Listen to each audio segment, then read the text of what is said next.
Sandra all the time is here with the cold hard truth. She's the ears and the eyes for me and you. Every day, everyone want to hear from Sandra. And every time on the air, she's getting better. Tell your sister, tell your brother, tell your mama, call Sandra in the morning and in the evening. They always calling Sandra. And when they start fighting, they calling Sandra.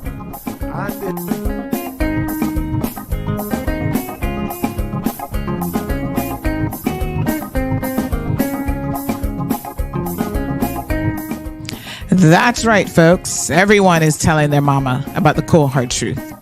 Welcome to another episode with more truth telling, more problem solving, and of course, more tea spilling than ever before.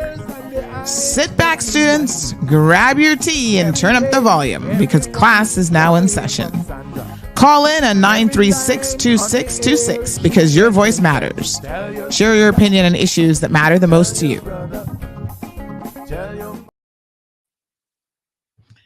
All right, good morning, good morning. Rise and shine, honey child. Where is everybody this beautiful Monday morning? You guys all right? Hello. Hi, beautiful. Anybody told you y'all beautiful this morning? Well, I'm going to be the first to tell you. It's 7:34 in the morning, so we started a little bit later in the mornings now. My apologies because of how the BBC News is organized. So, yep, we end about a minute or two earlier and start a minute or two later. So that's why you might notice that there's a little slight shift in the time, but no worries. We got you. How is everybody doing this beautiful Monday morning? Glad to be back. Thank you guys so much. I received your bountiful messages of how much you missed me. Some of them made me chuckle. I got to tell you the truth. Y'all are hilarious. Oh my gosh. All right. We're live on Instagram, YouTube, Facebook, and of course, Bobo 89.1 FM. Good morning, everybody. So we got a lot to talk about. We got some catching up to do. And wow, I can't go on vacation and y'all behave yourselves. That's obvious. OMG. Honey child. It happens. I tell you. Well, let me start at the beginning. So I left on Friday the 2nd. I just got back yesterday. Beautiful trip. Decided to go to Tampa, which, you know what? I had not been to Tampa. Oh my God. I can't believe it. Almost 15 years. You would not have believed that I actually grew up in Tampa. Like it's been that long. I was like, when was the last time I've been to Tampa? You know, Miami's easy. I don't actually like Miami all that much. To be honest, Miami's chaotic. The airport is a hot mess. Always under construction. Like I've never seen a road in Miami that's not under construction every time you go. So decided to go to Tampa. Marlon's cousin is there. And of course, I grew up in Tampa, right? It was interesting. Yeah, had a good time. It was a family trip, summer trip. You know, you got to take the kids on vacation. Well, we only have one. But it was also her birthday on Friday, this Friday. And my birthday's coming up on next week's Sunday. So we'll celebrate it this Friday on the show. So yeah, so that was lots of fun. We did lots of good things. Again, I was all about, you know, this isn't a shopping trip, folks. Let's just do some activities. So there was a decision. We'd go to Orlando for a couple of days, but then the big question was, do we do the whole Orlando Disney thing, which can be so overwhelming? Listen, parents. And so we thought, you know what? She just turned 8. Can you believe it? Let me say that again. Oh my God. She just turned 8. That's so crazy. Oh, wow. Okay. That still hasn't really sunk in. She just turned 8.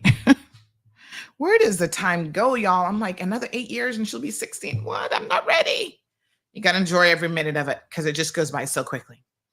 So I thought, you know what, she's still kind of young for those. A lot of the rides are kind of older. And then I don't know how she's going to feel about roller coasters. I think roller coasters is one of those things that you either really love them or you don't. And so it's kind of like, a little bit iffy. So I'm trying to ease her into the whole theme park situation. So we decided not to do any of the Disney parks really. And we would do smaller stuff. So parents, I'm going to give y'all a little tip to save some money. Because listen, everybody's got a budget. Even when you got lots of money, you should still have a budget. Because you don't want to waste your money. Because right around the corner, here comes a bill that you weren't expecting. Or, somebody gets sick or school fees are now due and all kind of stuff, right? So everybody needs to be financially conscious, trying to save those little coins where you can. So one of the things that makes a lot of sense is to pre-purchase your tickets, and you can shop around. There are coupon specials, all sorts of stuff that you can do. So Groupon.com, do y'all use Groupon? Let me see show of hands in class this morning. Good morning, class A. Yes, we're going to go through all your messages this morning. Morning, honey child. If you don't use Groupon, go check it out. You can get a lot of savings on Groupon. Yep. So Groupon.com, that's your new best friend. And you can actually do different activities. You can get it like on services, traveling, food and drink, all sorts of stuff. And a really great thing, like here's one for 38% off of admission to Pirates Dinner Adventure. That's there in Orlando. So you get it for $29 instead of $46. When you got a few people, that's a savings times 2, 3, 4, 5. Some of y'all got 10 children. That's a lot of money. So they have Universal Orlando theme park tickets. Now, Disney controls a lot of stuff. So let me be very, very clear. You're not going to get as much of a discount on their stuff probably as some of the other things. But, when you explore Groupon.com, the great thing is there's a lot of stuff that you didn't even know anything about that's on here, like massage and facials. Here's one at the Hilton Orlando. You can get it for $140 instead of $250. That's 44% off. So check it out. It's good. So we went on there and I got the city pass for Tampa, and then they have a city pass for Orlando. So I think most of the big cities you can get like a city pass for. And listen to this. The city pass basically gives you entrance to multiple locations. So for example, I did the city pass for Tampa, which meant I could do, they have one with like, I think, we did SeaWorld separate, but we went to SeaWorld. So the city pass Tampa gave me like 5 different venues that I could go to. And then they have like a child pass and the adult. So we could do Busch Gardens, the aquarium, the zoo. That's the top 3.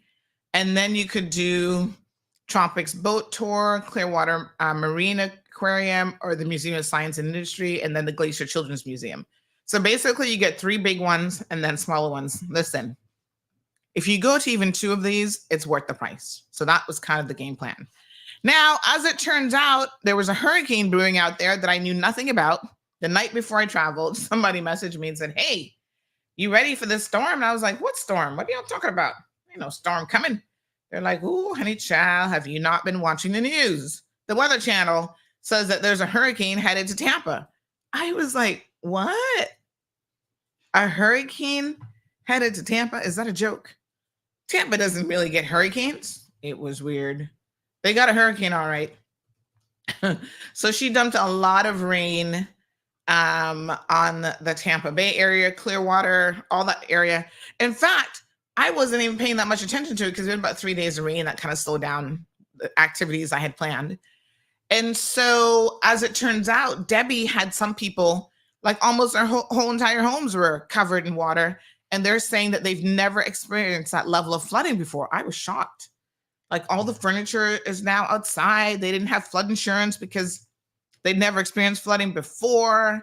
It's just a hot mess. Those poor people. I feel so bad for them. What a mess. So yes, so there is that.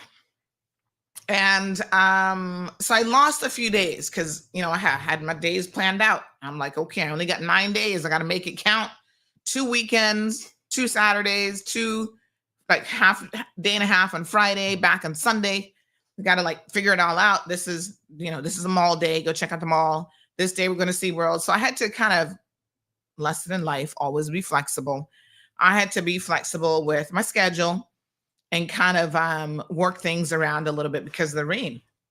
So one of the rainy days, we did the aquarium, which was all right. And then, and I've actually never been to listen, let's back up a little bit. I grew up in Tampa in the 80s, 90s. I left and came back in 96. Let me just tell you that a lot has changed. So even the Florida Aquarium, I'm aging myself here, but listen, the Florida Aquarium was built in 1995.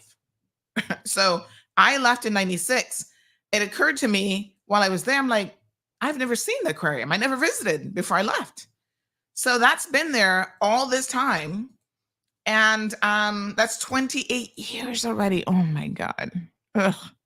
And I've never been. So that was a new experience for me. It was nice. I enjoyed it. Great for the kids. The kids will love stuff like that. Kids love aquariums, zoos, all that sort of stuff. And so then we moved the mall days, which were going to be later in the trip. We moved those forward because, again, you could kind of be inside if it was raining. I got stuck in a Walmart when it was storming. Like I was literally going to go in, just pick up 1 or 2 little things. But when it was storming outside, I was like, I'm not going out in that weather. I'm not driving. I'm going to stay right where I am. So I was like, nope, honey chill.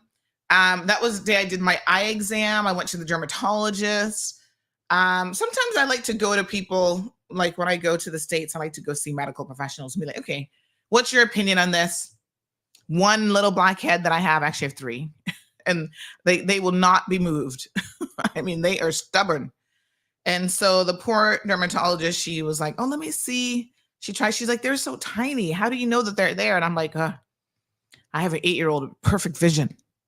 Plus I knew they were there already because I'm like really kind of nitpicky about these types of things. She's like, she said, listen, honey child, this ain't going nowhere. We can't get it out. In fact, it's on the back, like the little tiny one. She said, your best bet is just to leave it alone. Because she said, if we try to cut this out, you're going to have a scar and it's not going to look good and da-da-da. So she's like, just leave it alone. And I was like, that's the last thing that I want to hear. Trust me. So she gave me some, what's the stuff? I'll have to look at the prescription. She did give me some stuff to put on them. Literally only 3 of them. That's all I have, 3 blackheads.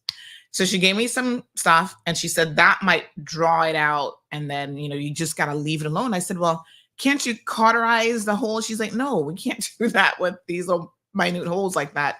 She said, you just got to leave it alone. She said, if you keep messing with it, you might end up making it worse. Anyway, I digress. I did my eye appointment. So now I got to get new glasses. I didn't realize that 4 years had gone by already. So I need to do that. And of course, they put the little drops in your eyes. After that, I couldn't see and I was driving. I was like, let me just go to Walmart. So I killed a bunch of time in Walmart because I couldn't see anything anyway. And it started to storm. So that was all right. All right, SeaWorld. I don't think I've ever actually been to SeaWorld. If I have, I can't remember. It was good. I love the penguins. They're my favorite part of SeaWorld. They were so cute. And boy, can they swim. They really seem to love swimming.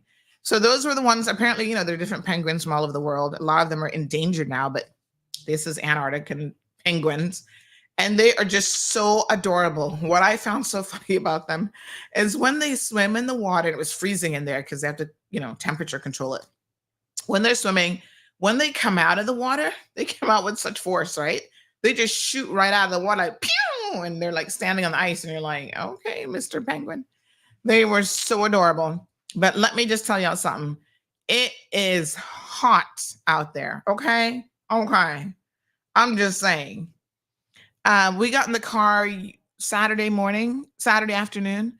The temperature gauge in the car said it was 106 degrees outside, or in that car, I guess at that moment. I was like, damn, 106 degrees Fahrenheit, y'all. hot. So you try to go early in the mornings, but by 12, 1 o'clock, it is hot. Take your portable fans. I have a neck fan, which I forgot to take, but we have some other little ones. Just walk around with your neck fan. Everybody's got a fan. It's all right. Hydrate, drink lots of water. I was like, more water, ice, water, ice. Oh my God, so hot out there. Anyway, SeaWorld was great. Aquarium was great. Then I got to tell you about a little bit of highlight of my trip. Again, I haven't been to Orlando. I couldn't even tell you the last time I went to Orlando.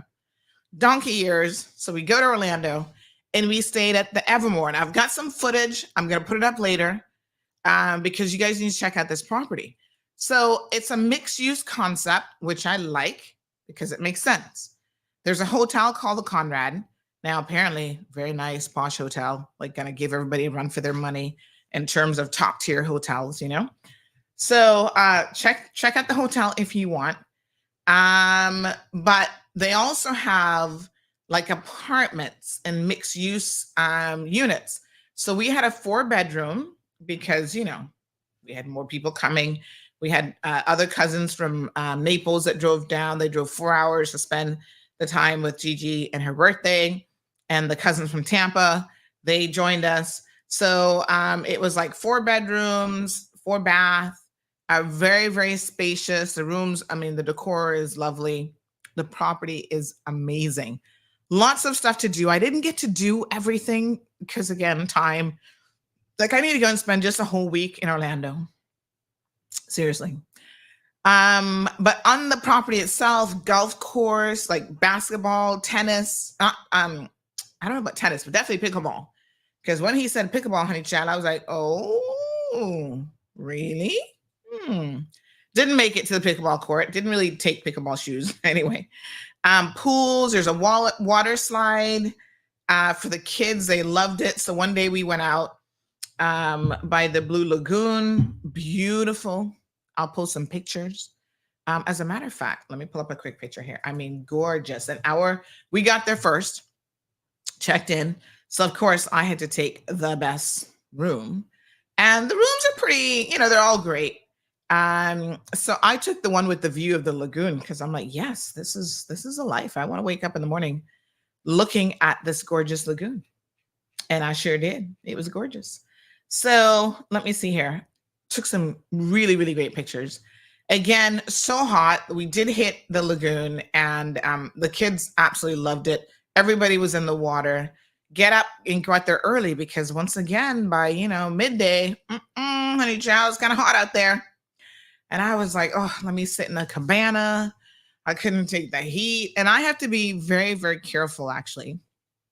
I don't know if a lot of you know this, but I have to be, where are my pictures? I have to be very, very careful with heat because I actually have a little bit of sensitivity towards the heat, which I'm going to be honest with you. I didn't know that was something that people of color could have. Just being honest here, but apparently you can. And so one time it actually landed me in the emergency room. And after that, they're like, you need to just be careful because you'll easily get a heat stroke. And I was like, what? A heat stroke? Yep. So anywho, let's try to see if I can find some of my pictures. They might be on the other phone, I think. I can't remember what phone I was using. But anyway, the property is just absolutely beautiful. It really, really is. And we had a fantastic time. You guys should check it out. I would recommend it. I would highly recommend it. I know a few of you,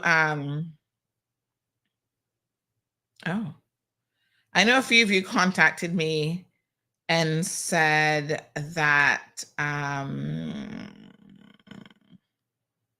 oh my gosh, I'm out of iCloud storage. What? Get 6 terabytes for $29.99 a month? Hell no. What? Are they people crazy? I am not paying that. I am so not paying that. Nope, and nope. So I'm out of iCloud. I can't sync anything else. I'm going to back it up to Dropbox and just dump my photos. That's why I can't see it. Hold on. Oh, yeah, because there's lots of stuff on here. Oh, my God. I've officially run out of iCloud storage. Ugh. Anyway, it's a beautiful property. We did dinner at the restaurant. Gorgeous. Oh my gosh, hold on. I got to show y'all a sunset photo here over the lagoon, overlooking the lagoon, because it was just gorgeous. And then here's a funny thing. At SeaWorld, I ran into Caymanians. Can't go nowhere for y'all. And then in Orlando at the Florida Mall, I ran into Caymanians. I was just like, what the heck? Oh gosh, I took so many pictures like at the aquarium and everything. Oh, Busch Gardens was so much fun. So yeah, it was a blast. Check out Evermore. I would highly recommend it. I'm gonna do a whole separate video. This person just says, I hope there's overtime today. Lord have mercy. Y'all too greedy. Already asking for overtime. Oh, look at all the beautiful fish and animals. Oh, I loved the trip. Well, if we're gonna do overtime, I'm gonna have to eat this morning because my stomach's already growling at me. All right, hold on. Let me see here now. Yeah, we got so much to talk about. Ooh, honey child. Hold on. But yeah, the property was just beautiful. I wish I had more time to explore it. And so that's why I will go again. And I will definitely, we stayed for like 3 days. And big shout out to a special person who sent Gigi some cupcakes there at Evermore. And also,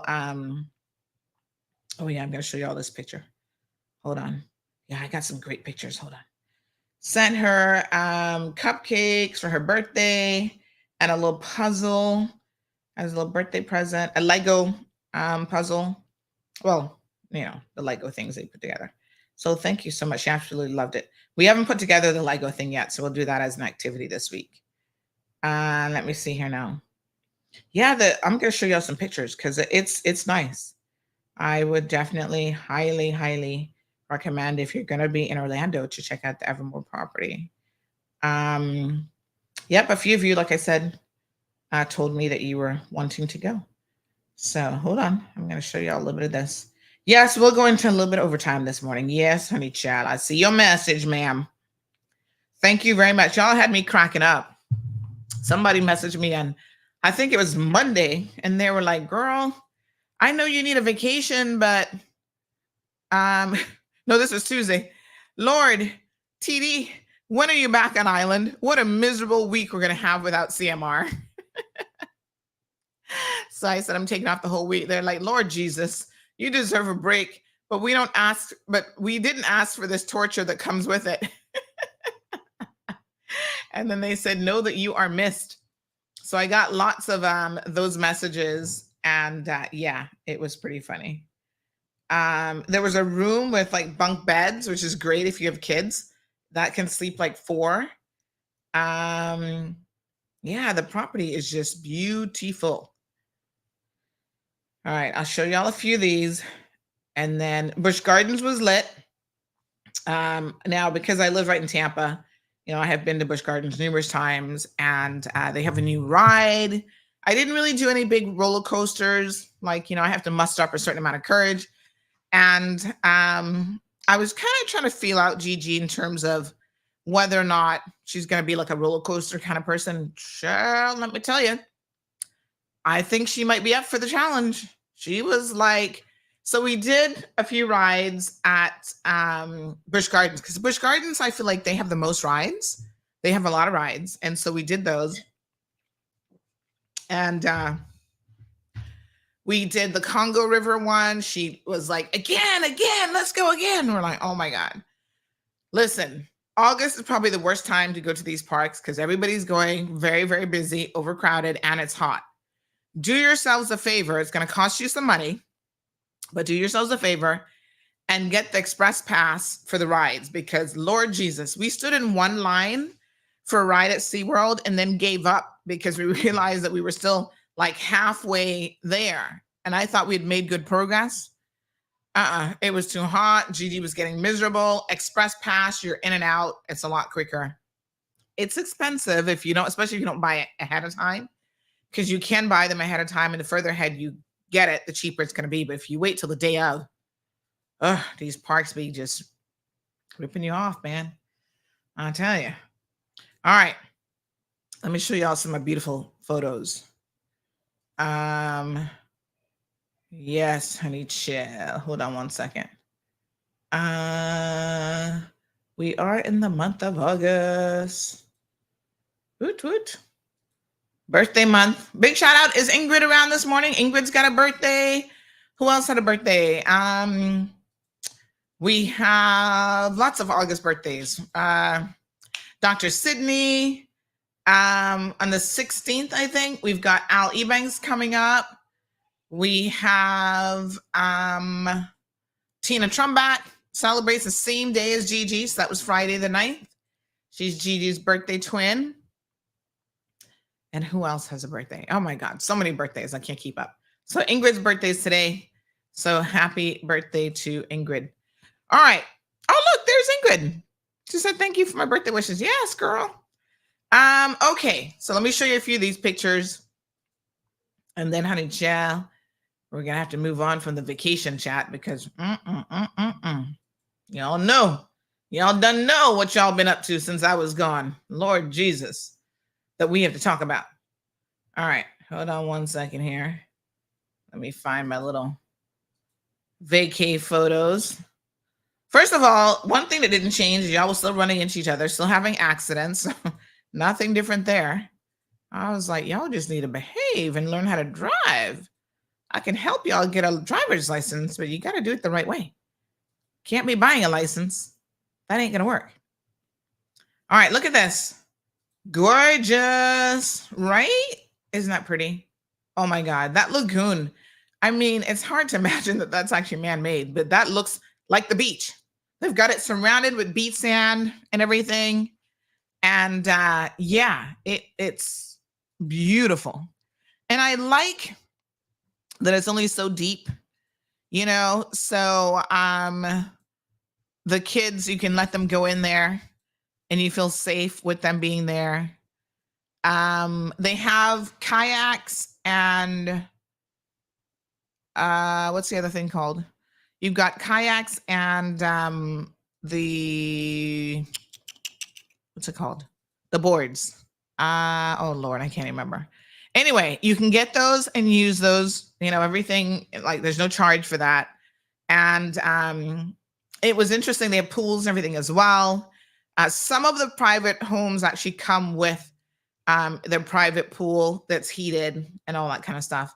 We didn't have one of those. So like I said, it's really a mixed use property. Like they've got larger vacation homes and stuff.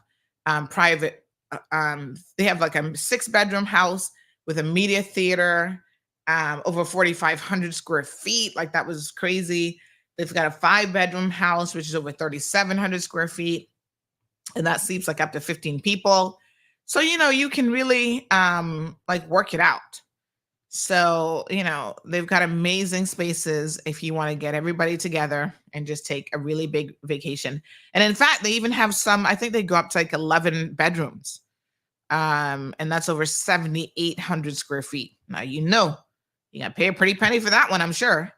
But when you can hold up to 32 guests in a house, well, you know, well, you split that by 32 people at least, and you're good to go. So yes, let me show y'all another little picture here. And then I want to show y'all the video, a little video as well of the interior. All right. So kayaking, this is an interior photo. So very, very nicely decorated. I got some other photos, like I said, I'll put up later. And this was like the sunset view of the lagoon. Young kids can't do the boards for safety reasons. So Gigi did the kayak with her cousin, and she really had an awesome time doing that. And then they do like fun activities. They do like, oh gosh, what do you call it? You know, stuff for kids, like game night and all sorts of stuff. So you're able to get all that. And they got like fitness classes. You can book a private cabana. They have one called, the Megalodon. This is a huge family-sized paddle board, and it can fit up to 6 people. And then they also have the kayak for like just individual people can get on those if you want, or you can do 2 in a kayak as well. So they have single and double kayaks, and that was a lot of fun. So paddle boards is for adults only, no kids. And so, yeah, they even have a jump rope and swing. They've got boats on there, so you can do like sunset cruises and a little boat. Go check it out. Lots of fun. All right. So here's a little video. Hold on. And then we're going to move on from the vacation. But yeah, look at the. All right. So just to give you guys an idea of what the inside looks like, this is a 4-bedroom flat / apartment. Living space, more than ample. Beautiful decor, of course. Gigi's in love with these pull out. Oh, they're good and heavy. Oh my gosh, you can't even lift that. She's in love with the pull out benches, gorgeous kitchen area. So lots of cabinetry. We won't really be spending any time in the kitchen because we did not come on vacation to cook. No, no, no, no, no. Trust and believe that that's not going to happen. So yeah, everything's here. Microwave, stove, fridge, the works. And then we have bedroom number 1, which she's excited about because it's bunk bed time. Whoop, whoop. Hi, Mom. I'm making a video. Yeah. And Dad stole Ethan's bunk bed. Oh my gosh. What? I'm telling him to get down. Yeah. There's a whole bathroom. Wow, I love the bathroom. And you've got your nice Slide door like my bathroom. pocket doors. Yes. Yeah. Love it. I love my. And then there's a sink. There's sink space for everybody. Huh? Wow. Mom, you said there's 4 beds in total. Not like 1, 2, 3, 4, 5, 6, 7, 100 beds. Because there's 4 bunk beds. Oh my goodness. Silly girl. 3 beds. All right. So she had a blast, needless to say. Absolutely loved the bunk beds. She couldn't stop talking about the bunk beds. Yeah. So great place, great location. Like I said, I'll share some more videos on social a bit later on. Thank you, Duran. We are back. All right. Busch Gardens, fun. We did a couple of the water rides, which she absolutely loved. So I think she's going to be a roller coaster person. I mean, we'll have to wait and see. Because, you know, the big roller coasters are still a little bit different. But the ones that we went on, she really had an absolutely fantastic time. All right. So I left on the 2nd. Of course, the big thing that was happening on the 2nd was that Jordan was swimming in the finals. So many people. I was at the airport. Of course, I was wearing my shirt. Gigi had on her shirt. We were representing, loving Cayman. And we were going to be on the flight during his race. So they did tell us that the pilot would be announcing the results of the race in flight. Everybody's like, well, how does the pilot know what happened? I'm like, you do know he must have communication with the outside world, right? You're not just on a plane all by yourself with no communication with the outside world. I mean, that'd be crazy. Anywho, oh gosh, let me turn on the phone. I don't know if y'all been calling me, but hold on. So yeah, so the pilot told us, you know, that he came in 8th place. Listen, at that point, I mean, it would have been great if he had gotten a medal. Yes, absolutely. But we were so proud of him for even making it to the final.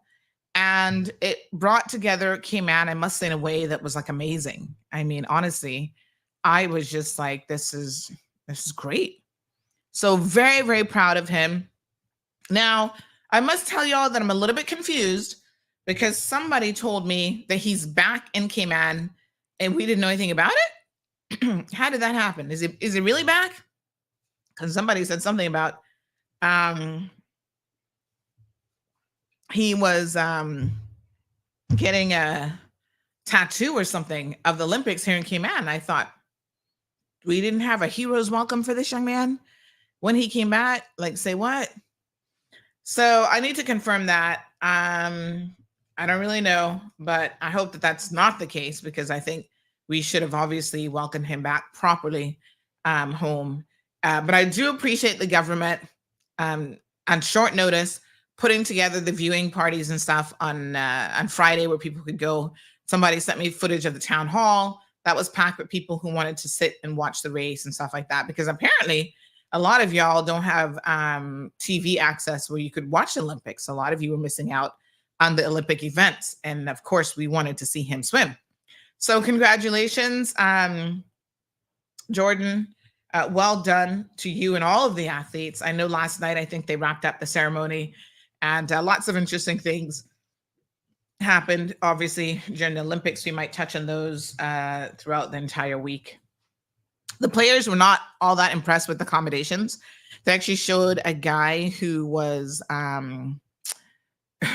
funny enough, who was out there sleeping outdoors and then got up and swam or whatever his event was the next day because he was saying that the accommodations were just so shabby. Listen, they pretty much throw together a city, if you will, this Olympic Village, and normally a year or two after they get the bid. And let's just say that they don't really do it to any particular standard. I was reading an article earlier this morning, a headline that was saying that the athletes were complaining that there was like maggots and stuff in their food. I'm like, what? Excuse me? Say what? Maggots? Worms in your food? Oh no, honey child. We would be fighting now. You're not gonna put nothing like that in my food. I was like, what the hell? Ew. Oh my God. Ugh. So, not the best experience for a lot of these athletes. There was controversy. Okay, back up. Tell me something now. What happened to Jamaica? Where are my Jamaican peeps? What? Y'all were doing the most at this thing, and I'm still not even sure that I understand what happened. A couple people dropped out, didn't race. Some of them were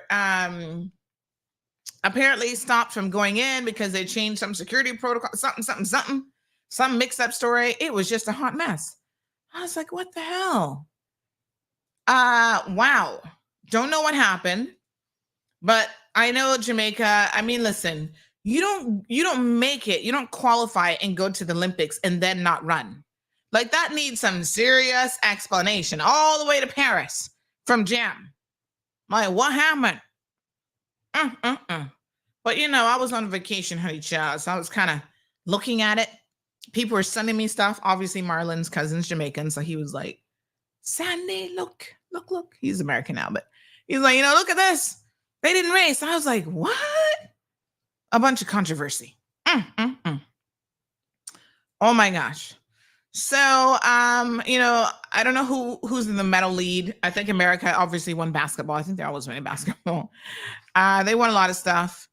Oh, by the way, speaking of the zoo, 14 hours ago, Miami Herald announced that the first baby gorilla was born in the Michigan Zoo's 96-year history. Aw, how cute is that? All right. Anyway, yep, there was controversy around the Olympics as well. I was like, wow, that's crazy. What a mess. Anywho, I didn't buy any lotto tickets. Shoot, I forgot to check my lotto tickets. You see, I could be a millionaire and I could be bragging about my millionaire rights and I keep forgetting to check my lotto tickets. All right, next time I'll check them. I'd be pissed if I checked it. And like, oh, you would have been a winner, but it expired already. Because you keep forgetting to check your lottery ticket. Okay. Good morning, beautiful people. I see y'all. All right. What else happened while I was away? Oh my God. Okay, so let's talk about Cayman Airways. Before we go any further, we need to talk about Cayman Airways. We're going to mix up the order of the show a little bit. Because, child, I got to make time for the hee-haw. Donkey time is coming right up. Big shout out. When I left my Miami trip, I must say, I left wondering to myself, why are you not spending more time in Tampa. Did I just say Miami trip? That was a Freudian slip. Not Miami, Tampa. I was like, oh, somebody just said I should check my lottery tickets online. Oh, really? I better hurry up and do that then. I'm still not a gambler. I'm the worst. Mm-mm. You'll never get me wasting money on gambling, honey. Gia. Once in a blue moon. All right, so, yeah. So I left my trip going, I need to put Miami in the back burner and do Tampa more often. First of all, airport. I don't remember the Tampa airport being so small, but when you're younger and you're a kid, everything looks big. It is so much more. It's just easier to get in and out of. Hello, you walk in the door and there's a Cayman Airways counter. It's like y'all getting first class treatment at Tampa International Airport. I love it. Oh my God. I was all about that life. I was like, yes, honey. And you can find porters. You know how hard it is to find a porter in Miami? Let me tell you what I've resorted to doing. Because after COVID, they pretty much all disappeared, honey Gia. So I have a little Haitian guy. I'm not telling y'all his name because I don't want y'all to be getting my linky links. Him and I have exchanged numbers. Because every time I go to Miami, I can't find a porter. And, I got these big duffel bags. I need help. So we have exchanged numbers. And anytime I'm in Miami and I'm heading out the airport, I just message him and say, hello, sir, are you working this evening? I'm leaving at 5 o'clock, at 2 o'clock, whatever. And he's like, yes, you just call me. And he comes and gives me premier first-rate service at Miami International Airport. But I had to do that because I couldn't find nobody. Like, I don't really like to have to be bothering people, but I got to tip him good now, honey Jim, for that kind of premium service. If I message him right now, he'd be like, yes, I'm working. Here's my schedule. Call me. I have his number. I got him a speed dial. Ugh. Them porters in Miami, the worst. So he takes care of me now the last couple of trips. But Tampa, they were right there. Little kiosk out there. They're happy to grab your luggage. One little guy came. He's like, I'll help you, ma'am. I said, oh my gosh, thank you so much. You don't have to beg him. You don't have to ask. Poor little thing. He looked like he was struggling with the bags, but I'm like, we'll help you. And he get everything sorted out. Opened the door, and there was Cayman Airways. I'm like, it's like 2 feet in the door. This is fantastic. Yes, I loved it. So, Kyle got a question about the emergency room visit. I'll tell you the story. So yeah, so he, put everything there, did the whole works for me. I didn't have any cash on me, so I had to borrow. Gigi was the one with the money. She had $20. I'm like, Gigi, can I borrow your $20? She's like, why? And I said, we have to tip the gentleman. I gave him the full $20 because I was so impressed. And so, yeah, he, of course, she's like, you owe me money. And I said, I'm going to pay you back. That was her money from the tooth fairy. She lost a tooth right before we left. She got $20 for the tooth. And she wrote the tooth fairy a note requesting US money. Because she's like, I'm going to the States. I'm going to America, tooth fairy, and I need US money to spend. And she went the whole trip and didn't spend her $20. So she was the only one with money at the airport. So I was like, can I borrow your $20? She looked at me like, what? I said, I promise I'll give it back. Because, hello, I'm actually the tooth fairy. So, of course, I'm going to give it back. Anyway, yes. Today's your birthday as well, Kyle. What? I should have known you were a Leo.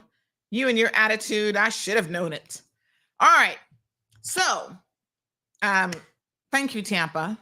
Y'all are so nice. And then, Cayman Airways. The lounge area that they share with American, oh my God. Everybody else needs to step it up, including Grand Cayman. I mean, they do a nice job here at the Sartorial Club Lounge, but that one is cooked food. Need I say any more? 2 soups. And they had pork and rice and this and that. And I was like, I'm like, this is such a comfortable lounge, huge. And oh my God, I'm in love with Tampa all over again. So big shout out to the station manager, Miss Sharon. Hold on now. I told Sharon, I said, Sharon, I'm going to do it. She says, I listen to your show because I get in early on Fridays and I'll be listening to you. She said, when I saw the name, I thought that was you, but I wasn't sure. She's like, girl, I'm a fan. And I said, really? This is the station manager with Kim Airways. Sharon, thank you so much for your hospitality. Yesterday, she came up to me. We had a fantastic time. And she did a whole little birthday greeting for Gigi. Sharon Brown, appreciate you. Wow, great personality. She's a retired police officer. And so I'm going to post her up on, I'm going to post her up a little bit later on, give her a big shout out. Good morning, caller. Oh, hold on. I can't hear you. Kyle, what kind of foolishness is boy posting about his birthday was in December? We're only talking about August babies right now. Good morning, honey child. Good morning. I said today's my big day. Happy birthday, Miss Shelma in the house. Everyone that celebrates today, but I can't mention her name because it's a million. But if I used to gamble, I could have cleaned up yesterday too off for my friend's birthday and my aunt in Tampa. But I don't fool with the gambling, and I said it. Especially since it's illegal, K-Man. Don't fool with it, child. But they're still doing it. I know. I know. And I heard. Oh, honey, child, I got some sauce for you. Today, what I say I want to put on it, but anyway, today is my big day. But now it's gonna be so great for me because I gotta go. Getting ready to go to the hospital facilities with my husband. Well, happy birthday. Yep, the whole day I go in Camana Bay. Radiotherapy first, and then from that to the other part, and that's the part that can take. I'll probably be there till 5, 6 o'clock this evening, so it's not so great. I probably won't even be able to get out to get lunch, so that's the birthday that I have. You I'm poor grateful thing. to God that I'm mobile and above ground, and He granted me today what the life that He granted us. I don't know how many more I can see, but 3 scores and 10 and the big 70 today. Oh my gosh, happy 70th. Aw. I don't have making fun of me, but everybody tell me I don't look 70. I say, yeah, but I feel neither. And especially the last couple of weeks. What a hot mess. I still got 5 more weeks to go because I want to complete a week yesterday, and in 6 weeks I got to go. Mm-hmm. So, anyway, well, happy birthday, my darling. Yes, Mom, and it's 1 million of us today. Yes. Beautiful. Bye. All right, honey child. Have a good birthday. 70. Wow. It's a blessing. Somebody said to me the other day, oh, you see all my gray hairs? I said, honey child, it's a blessing to get gray hairs because so many people are not even reaching that age where they can get gray hairs anymore. So be thankful. Like she said, you're alive. You're 6 feet up. You're doing okay. Life is good. Life is good. Yes, honey child. All right. Happy birthday. Wonderful. So, Kyle, what the heck? Your birthday's in December. Never mind. You December people have to wait. All right. So yes. So okay. Thank you, Cayman Airways. Now we gotta talk about what else is going on with Cayman Airways. Ooh, honey child. So there I was in the Florida Mall on, that would have been Thursday or Friday, getting messages that all of a sudden, here in Grand Cayman, we had a flight in the air that was continually circling in the air, Cayman Airways trying to offload fuel because, they have to make an emergency landing. And emergency fire services at the airport, ambulance, they know what to do. I was like, okay, this is not good.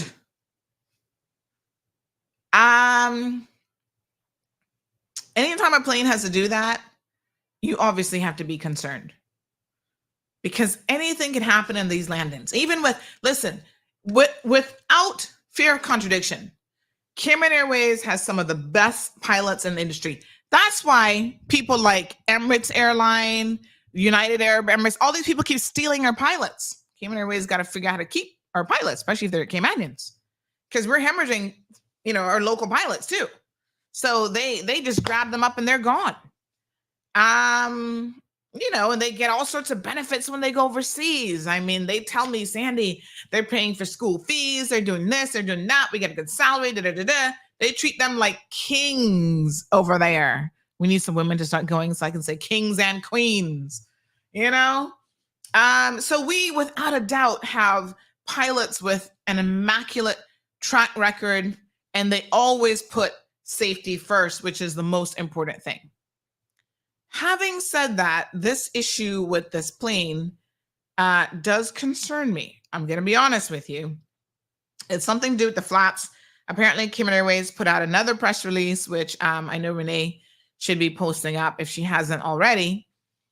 And so there was some flap asymmetry issue or whatever, where they couldn't get those to come down properly or whatever they're supposed to be doing.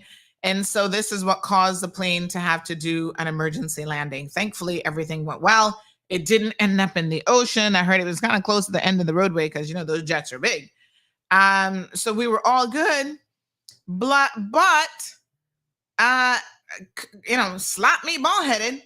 I was so shocked and surprised. And big shout out to the person who got me all the key footage of what was happening with KX481. This was, I think, on Thursday at 4 o'clock in the afternoon. So they got me lots of footage with this. Big shout out to them. And of course, I got footage. Did you guys see the footage? Hold on. Of when she landed and she came in safely. Let me show you all this in case you missed it. This was, it's so, listen, in a situation like that, you can only imagine the people on the plane, how they must be feeling. And so for that to touch ground and land safely, Lord Jesus, thank you very, very much. You know, honey child, they were like, oh, Lord, please. Let's just, you know, bring it in safely. And I'm sure they were applauding the pilots and saying, thank you, Lord, and thank you, Cayman Airways pilots. So, yeah. Hold on. Let me show you all this one. So I'm glad that that one landed safely. Imagine my shock and surprisation when I got up yesterday now. No, actually, the night before, I saw an email that came in that said, oh, Sandy, the flight coming in from, because that one was coming from where, LA? And then they're like, the flight coming from New York had the exact same issue. Same plane, same issue. And they had to do an emergency landing. And I was like, say what now? All right, here's a Thursday flight coming in beautifully, I must say, under the circumstances. Look at that. Smooth and fluid.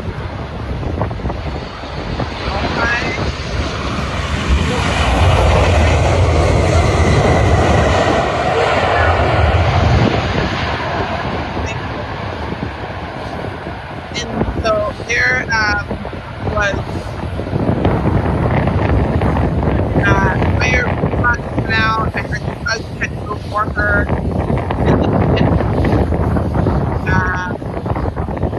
You know, she had to stop.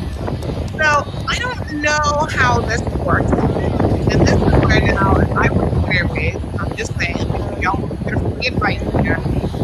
May or may not want it. But this is the kind of thing that Mr. Fabian needs to address. Like, you know, y'all want to have press conferences with other issues that really isn't necessary. To me, Mr. Fabian, this is the kind of thing now that what you do is you face the people. You know what I'm saying? You do a little video. Stop doing these written press releases. Can I tell y'all to please stop doing them? Nobody reads them anyway. Sure. That's why I'm here having to discuss it, because y'all like, Sandy, we ain't gonna read that ish.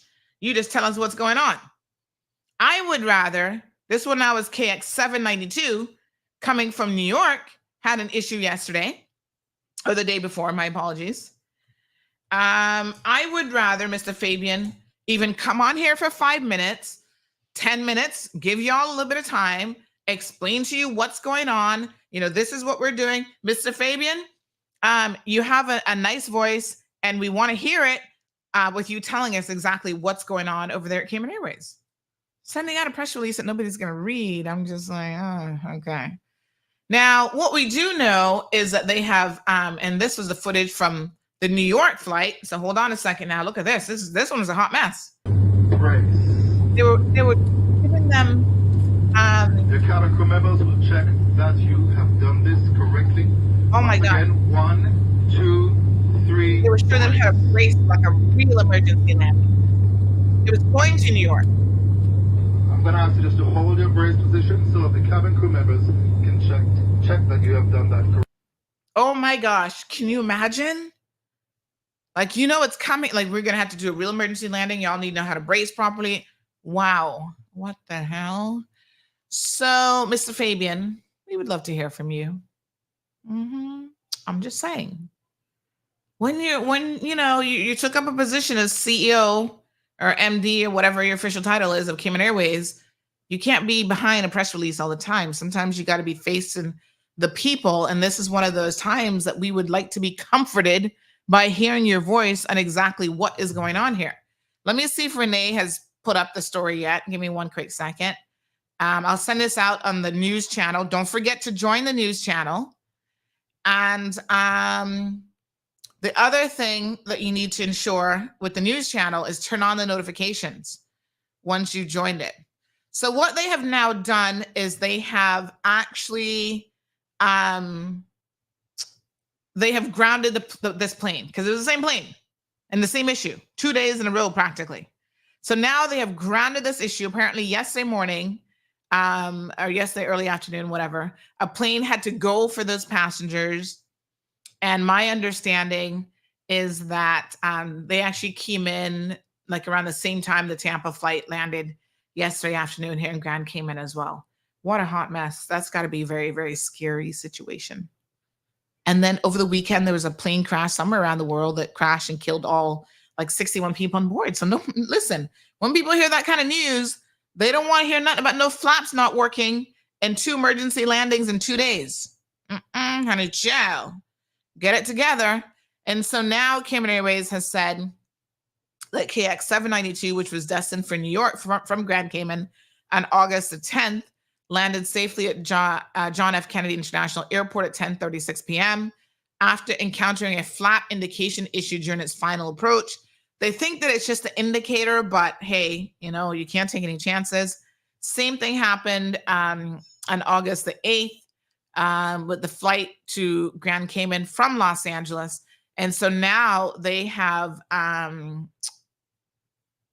grounded this plane. So that's out of commission. And they've actually reached out to Boeing to get them to assist with whatever this issue is. Boeing, please, listen, we don't have that many Caymanians anyway, okay? Y'all don't need to be doing nothing to our planes. Please sort it out. Make us feel safe again getting on that Boeing 787-7. I'm just saying. Sort out the issue. And so Cayman Airways has basically said that they will not allow that plane to fly again until they feel confident that, she's going to do so without any more flap issues.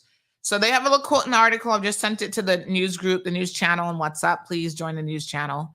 Mr. Fabian does give a quote in there. But Mr. Fabian, take my advice. We would love to hear from you. I'm just saying, we would love to hear from you. All right. Okay. So good luck, Cayman Airways. Tell us when the plane is back in the air, I guess.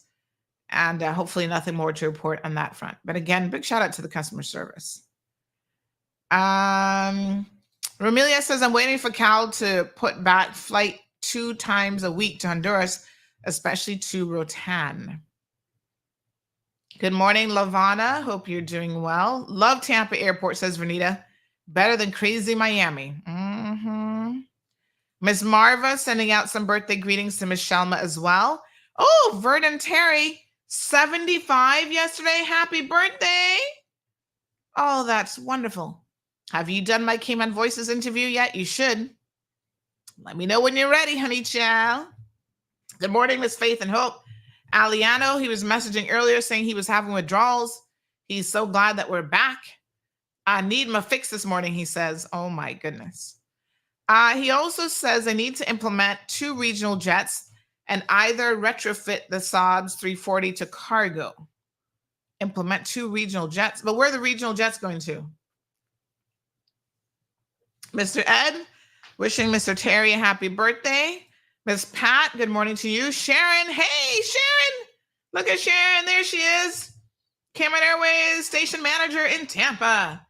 And she says, happy belated birthday to you and Gianna Hill. Hello, Miss Sandy, all the way from Tampa. So my birthday's coming up on the 18th. So it's not here yet. Coming up soon. Yes, Omiria says, can you say who the pilots were? Okay. So on the first flight, hold on one second. Let me get the names now, because I know y'all love your Cayman Airways pilots. And of course, we want to give them a big shout out. So we had Captain Joey Jackson and Jeremy Scott was the first officer. So thank you. That was Thursday. Thank you to the both of them. And then on yesterday's flight, we had Captain Hamity and First Officer Felton Benaby. So those were the pilots and first officers. Thank you guys so much. By the way, when we were going to Tampa, I never thought about this. Like, what happens if a pilot has to go to the bathroom? Because apparently one of them had to go to the bathroom during the flight.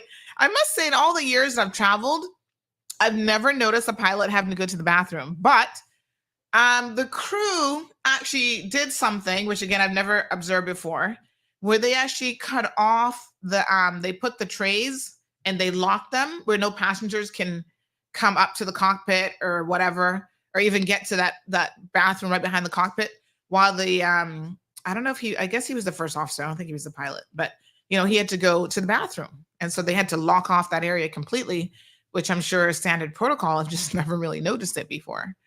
What I was thinking they should have though, in that area is when they have to do that, they should actually have another set of curtains, because you know how they have the curtains from first class to the regular economy section. They should have another set at the beginning of first class, but if the pilot has to go to the bathroom, they actually just close that momentarily and you don't actually see what they're doing, because not for nothing, but some crazy person be sitting there going, oh, all of a sudden that door's open, the pilot's in the bathroom. And I want to say that they actually sent in one of the stewardess into the cockpit as well. I thought I saw her go in there while he was in the bathroom, so that there were still two people in there. I guess that cockpit has to have two people in there at all times, you know, just in case. I don't know. So yeah, but I think a little privacy screen on these planes would make more sense when you have that type of situation, because hey, it's a 2-hour flight. Things happen. All of a sudden, somebody's got to go to the bathroom. So Deanna, good morning, says one thing about Cayman Airways, she's going to land every time. Beautiful landing. Yes, very, very thankful.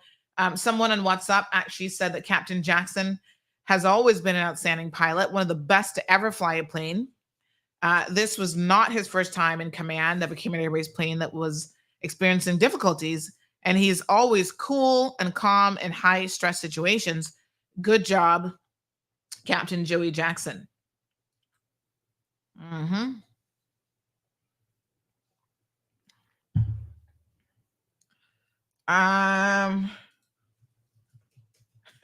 Somebody saying that I didn't tip the porter enough money. $20 was not enough of a tip. Really? Are y'all for real? Well, what's the going rate now to tip a porter? I don't know, honey child. I gotta admit, then Cayman, I gave my Cayman guy a little bit extra because that was CI dollars. So, Jeremy, you said Jeremy Scott, isn't he a Miller? No, it's Jeremy Jackson. Hold on now. Oh, Jeremy Miller. My apologies. Did I say Jeremy Scott? Oh, Lord have mercy. Hold on now. So it was, let's back up. I think I may have said the wrong name. So Joey Jackson and Jeremy Miller. Yes, for the Thursday flight. That's right. Child, my brain be all over the place. What happened in Brazil? Yeah, child, it was so sad. Sir Turtle, yes. Aliano says, while the event may have been an issue, we all need to know pilots are trained while not born. Yes. Abby says her tea's getting cold. Honey, child, you gotta wait for it. We gotta wait. You gotta put that tea back on put your tea kettle back on, honey, child. Debbie says, good morning, Sandy. My family were on the LA flight and they were scared to death. Thank God for Cayman Airways pilots. Like I listen, I could only imagine. That must be a very frightful experience. Wow. Oh, and Deanna says, I can imagine it feeling the crew, even the crew members. Did y'all see that one lady who messaged saying, thank you so much, Sandy, because my daughter is a crew member. And I saw her trying to call me and then I couldn't reach her and I didn't know what was going on. And then I saw your message. This was a Thursday flight in terms of what was going on. And at least I knew what was happening. So thank you so much. You're most welcome, honey child, because trust me, that's scary for everybody. And that's where, again, having amazing pilots who are in command of the flight and who can keep everybody calm, you know, they do training for these sorts of things. But listen, no amount of training prepares you for the real thing in a situation like this.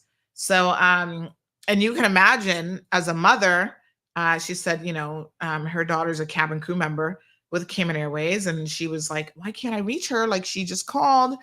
And then she went on CMR and saw the message there. And at least she knew, you know, kind of what was going on. So she said, God bless you always. And a big thank you for what you do. You're most welcome. I'm just happy that everything went well. So yeah, the unfortunate situation in Brazil. So Damien's asking if the plane is in New York or back in Cayman. I suspect they're going to just leave that plane in New York because that would make sense. Let me see if they say in the article. And that way Boeing can get to it, I'm sure, a lot earlier. You guys see my sinuses are acting up today? Let me see here now. All right. So they said they've removed it from service. And they had replaced a defective sensor from the first time, but it's still happening. So I don't know. Okay. So they positioned a different aircraft at JFK early Sunday morning. Yep, that came in. So they don't say, I don't see where they say where it's located, but I suspect that they are going to just leave it there. So I think they're going to leave it in New York. That would make more sense at JFK. And then, like I said, Boeing can get to it and do whatever they need. Lucille says, this is why I do not travel often. I don't like it. I wish I could walk. Girl, you're missing out on a whole world of traveling and seeing the whole world. Listen, let's be very, very clear here, right?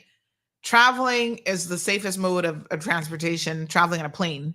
You're more likely to die in a car crash or get hit by lightning probably than die in a plane crash. Let's just be very, very clear. I don't want y'all to get overly agitated about planes. Obviously, we want them to be as safe as possible. And thank you, Miss Amelia, Jeremy Miller. That's right. So don't let that stop you from seeing the world. Because listen, there are people who travel their entire lives, thousands of flights, and they're still good to go. And they've seen so much and experienced so much. So, you know, keep it in perspective, folks. I wouldn't be stressed about it. Okay. Good morning, Irvlyn. She says, good morning, hon. Welcome back. I missed you so much. Aw, thank you. Thank you. Thank you. So many people are messaging saying how much they missed me. Aw, where's that little heart emoji? Aw, you guys are so sweet. All right. So Aliato thinks that we need regional jets to do inter-Caribbean flights. Well, I'll tell you what, though, that MAX 8, she be packed to capacity when she go into Jamaica, honey child. How many people can she hold? If there's a bigger plane, we might need it going to jam. That's like when British Airways comes in, she's like loaded with people and leaves empty. Speaking of airlines, British Airways, at least Cayman Airways communicates with people. They're going to at least do a press release. British Airways has got to be the worst airline in the entire world. I'm serious. I've actually never flown BA, I don't think. But my gosh, honey child, what they did with those poor people who were stranded. Excuse me. Cayman Airways had to put on a plane to go to the Bahamas, go to Nassau to pick up those people. Yay! Where's my little applause button? Hold on. Where's the applause button? Applause. Yes! Cayman Airways did that. Because BA had people stranded in Nassau and did not even communicate with them. Didn't tell them anything. Oh my gosh, hold on. I'm going to tell y'all what they did. Because, yeah, my sources were like, they're ridiculous. So, this was the first, which would have been Thursday. Hearing now that it's Saturday at best, no communications from BA whatsoever. Even the agents here are clueless, telling people to call an 800 number, and then they put you on hold for an hour, and then it disconnects. Not even an email from BA. This is after they left people stranded in Nassau. This person's like, have you heard of the issue that's going on here with this BA flight? People almost came to blows. While a while ago, as an agent once again said, nothing new to report, but given the same update since yesterday. I mean, what a hot mess. Oh my gosh, these people are so annoyed. Then they went on to say that there's a tropical depression starting to gain strength and headed here. So now people are getting even more agitated, and they're telling people to try and book their own flight, and they will reimburse them, but without official statements declaring that in writing. That ain't going to happen, and people will be out of pocket. Plus, plenty don't have visas or ESTAs to go through the U.S. The Philippines and Indian nationals are SOL. There's like 50 people stranded here, and not a lick coming from BA. Really awful. Many were expected back to work today and had to make other arrangements in place up to yesterday to take care of their homes and pets, etc. All capsized. So this is what was going on. And finally, and that was because of some breakdown issue. And finally, Cayman Airways came to the rescue, honey child. And I'll show y'all this little picture. And they sent me a picture of it. They said, ironically, that's the BA that broke the wing below. So I think a bird or something cracked the screen of the BA flight. But you know, these things happen. Yes, thankfully everybody was okay. But when you have zero communication, listen, people are not about that kind of life. You at least got to tell people what on earth is going on. So this was Cayman Airways landing in Nassau, rescuing those poor people there. Mm-hmm. All right, we're going to get to John Anthony. Hold on, honey child. It's coming. There it is. I know they were happy to see Cayman Airways that day. They keep telling us that turtles can't fly. So look at that. Y'all were happy to see Cayman Airways. Yes, they were like, oh, now we can get out of Nassau. What a hot mess. Jeremy is a great first officer. Trust me, they're all here, and we're grateful for every one of them. They're great in taking us around. We have to stay prayed up. Cassius, good morning. Says, during the emergency landing, the police redirected me from traveling along the road by Credit Union, but diverted me to the road immediately to the west of the runway. The one by Credit Union. I guess that's because the plane was coming in that way. I don't really know. That's a little bit weird. Mm-hmm. Well, that was good that everybody knew what to do. I must say that obviously police were directing traffic. Cayman Airways, both their ground crew, I've got confirmation that the plane is still in New York, which would make sense. So yeah, everybody knew exactly what to do. All right.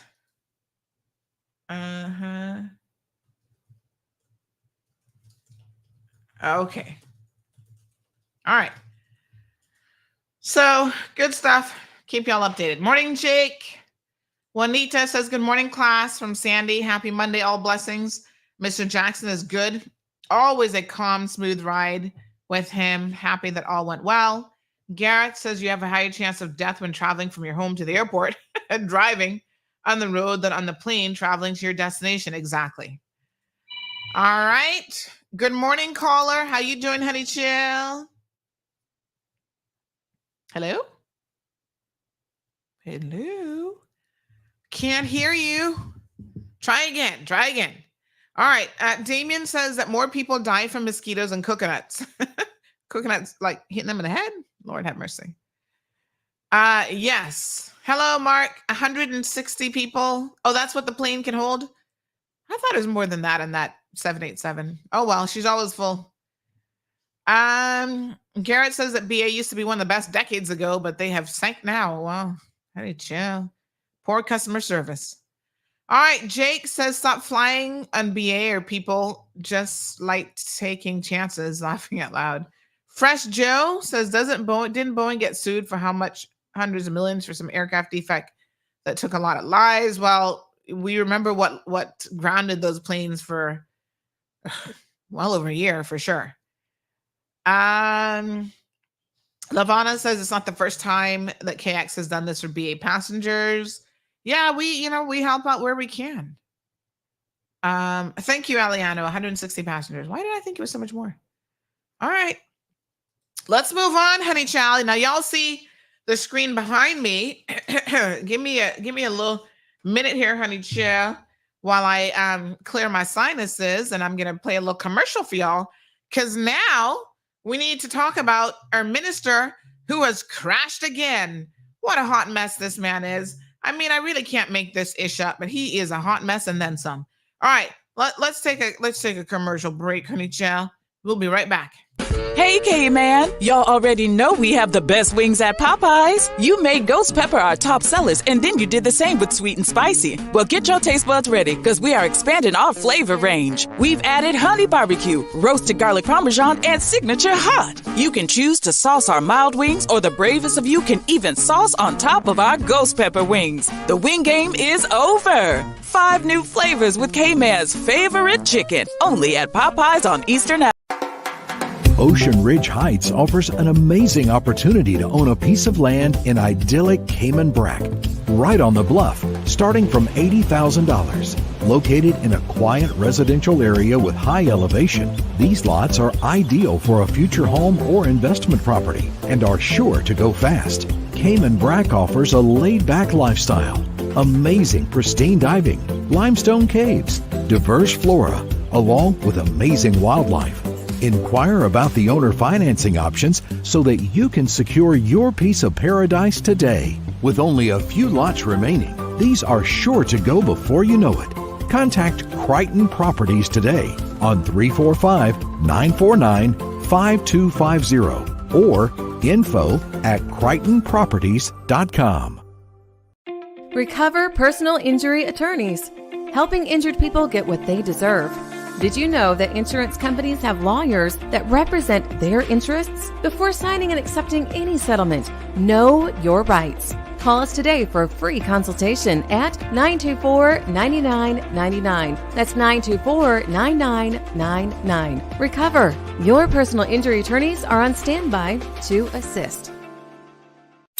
In the mornings, no one wants to miss listening to the Cold Hard Truth or reading CMR. Cayman's #1 news platform has made your morning commute fun again. Pass this time with the Cold Hard Truth on weekdays from 7:30 a.m. Talk radio that's engaging, entertaining, and enlightening. But be careful. Some mornings it's so hot, you might run into a bit of trouble. All right, honey child, I'm going to try calling that last caller back. They said they were having some issues getting through. They can hear me, but I can't hear them. So give me 1 second. We're still waiting on a toll-free number from Flo. Fingers crossed. Hoping. Soon, Flo, can I get a hallelujah and a good prayer up in here for a little miracle? All right, let me see if we can hear this person when we call him. Uh-oh. Okay, let's see. Mm-hmm. Hmm. Hmm. Hi. Hold on one second. I don't know. Strangely enough, um, hello. Yep. Hello. Oh, there you go. There you go. Now I can hear you. Yeah, I wasn't hearing Okay. you through the board. Yeah, I wasn't hearing you as well. Couple of things I just wanted, because you were mentioning this morning about the pilots going to the restroom, Oh yes. and why they barricade that. The only reason, and that's the only topic I could talk on, obviously, but the only Mhm. reason why pilots, after 2015, the reason why the flight attendants go into the restroom, I'm not sure if you all heard about German wing aircraft. It was the Airbus. It was a kind of regional aircraft. The pilot took over. The captain went to the restroom, and the co-pilot, who had suicidal tendencies, actually locked the door and flew the plane into the mountains. And that was, I don't know if you want to look up Flight 9525. That was German wing, and that was an Airbus, and he flew it into the mountain, which ended up taking 150 lives. So ever since then, the flight attendant has to go into the restroom. That's under the FAA regulations. Yeah, I And figured it was security. CIA, Yeah. so that's under security protocol. And the reason why they blockade in the first class is to stop anyone to try to take it over the captain since 9/11. So that's the reason why the flight attendants always have to go into the restroom, because you can't leave one person Yeah. inside No, I the figured cabin. it does make sense. So I figured So just to answer on that question, because I know a lot of people would be wondering why the flight attendant going in there, and then that'll be another story. Why the flight attendant going into the restroom? I mean, into the cabin. No. It makes sense But that you I should know. always have two people in Yeah. the cockpit. Yeah, always two people has to be in the cabin, and that's the reason why. Just the same thing, like two crew members cannot eat. The captain and the first officer cannot eat the same meal. Okay. But just in case one is Yeah. like, say, bad meal or whatever, he gets sick, the other one has a different meal. Right. Gotcha. So all right. Thank you. All Yeah, right, thank you so much. Appreciate it. Yeah, it makes sense. So this person says, "Good morning. I hope it's overtime today. Being you are down in your vacation dreamland, that's all nice and dandy. But we waited enough for you, along with being cheated of air shows. Can we please get down to business? You need to take shorter vacations." Lord Jesus. Y'all are aggressive over the vacation thing. By the way, let me forewarn you. In October, we are doing 2 weeks couples vacation in October. So y'all should start to prepare from now. Lord have mercy. All right. Ferrari boy says a discussion about pilots going to the bathroom. Yeah, listen, he's just clarifying it. All right, let's move on. Thank you, Don. Appreciate the welcome back message. Okay, let's talk about Donkeyville. Somebody call it Vaseline Gate. I can't. Y'all refuse to behave, and I'm here for it. Y'all refuse to behave, and there's some days that the teacher's gonna be like, listen. I listen. The second I mentioned we're gonna be talking about John, my show numbers went from 506 people on YouTube and Facebook. We got a bunch of people from Instagram. That's slowly rising as well, to 573. That's because, the donkey been featured in the background, and y'all love a good donkey story. So let's get to it. Dun, dun, dun. I still need to put that on my board. So listen, what a hot mess. Okay. Some of these MPs, I really try my best with them. I try to like them in a way, like not like them, but I try to be balanced and fair. But these guys are just first-rate donkeys that we got running this country, a lot of them. And I'm sorry, but you, the voters, have put us all in this position. John. Oh, my God. I can't take no more of this man.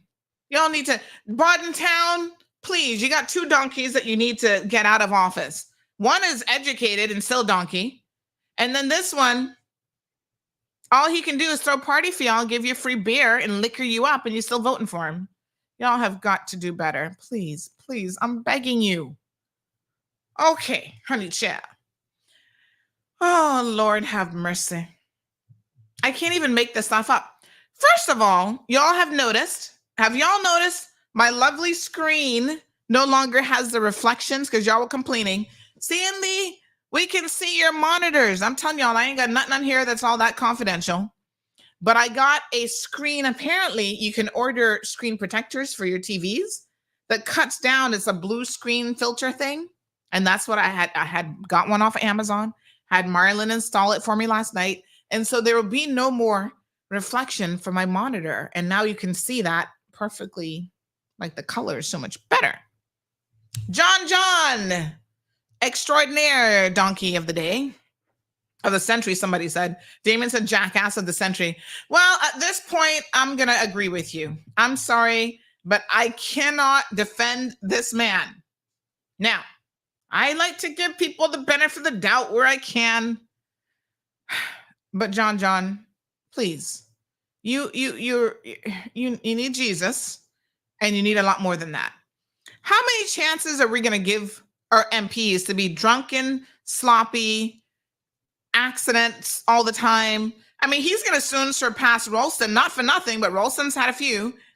He's going to soon surpass Ralston in the number of accidents that are like, can only be explained by a donkey parable from the Bible, apparently, and some Jesus and Moses and Holy Ghost kind of story.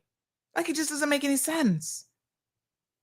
You know what? You insult us, John, by thinking we're that stupid. So let me break it down. So good old jackass of the century has another accident. Now, you guys will remember that not that long ago, I'm trying to remember when the last accident was. Hold on. When was the last one that he had? He had an accident when Premier Panton was premier at the time, right? Former Premier Panton was premier. And this was back in 2022. Oh, yes. This is where he ran into a light pole. So this was less than 2 years ago. Now, let me tell y'all something. I've been driving since I was 16 years old. I am now going to be 51 coming up on August the 18th. I have never actually had an accident that was my fault. Just for the record. I've had people run into me. So I've had a few accidents. I've had people run into me because they were driving Burger King and Walker's Road on the wrong side of the road. And I was like, where are you going? So technically I ran into him, but he wasn't supposed to be there. So it was his fault. I had a slip. There was an oil slick by Merco Center many, many years ago. How you could possibly crash into multiple standing objects, and we're going to talk about this crane situation here in a second, but how you can run into multiple standing objects in a space of less than 2 years. I was willing to give you the benefit of the doubt. Maybe you were tired with this late night accident back in October of 2022. But honey child, your benefit of the doubt with this last accident has run out. And what is so incredibly interesting about this man is he has lied and fabricated a story. It just don't make no sense. We're going to get into the fabrication of his story and what he has tried to do. So we got pictures of the crane and everything. I'm going to show you all that here in a second. Let me just go back into my photos. Now that iCloud is full, honey child, I have to manually go on my phone and get it done. So give me a second here. So back in 2022, remember how this was a single motor vehicle accident again. This one happened around 10:30 on Shamrock Road. I think he totaled that car. And, just him by himself, like driving and totals a car. It's weird. Okay. The premier went to the scene of the accident. He said at the time he was concerned that one of his ministers had gotten in an accident. Child, he probably wanted to just smell his breath and see if he could give him his own sobriety test, to be honest. Anywho, give me 1 second here now. I'm going to pull up some additional footage because no, sir, this man is special. So this time around now, he ends up crashing into a crane. And he has a theory that somebody was trying to kill him. John, listen to me. You give stupidity a whole new definition. I'm just saying. Not for nothing. But nobody has to try and kill you because you're going to do a perfectly good job of doing that yourself if you continue to crash into objects, standing objects at that. The man got his excuses ready, though. So this one is quite interesting. Give me 1 second here. I'm going to pull up Exhibit A. This one is all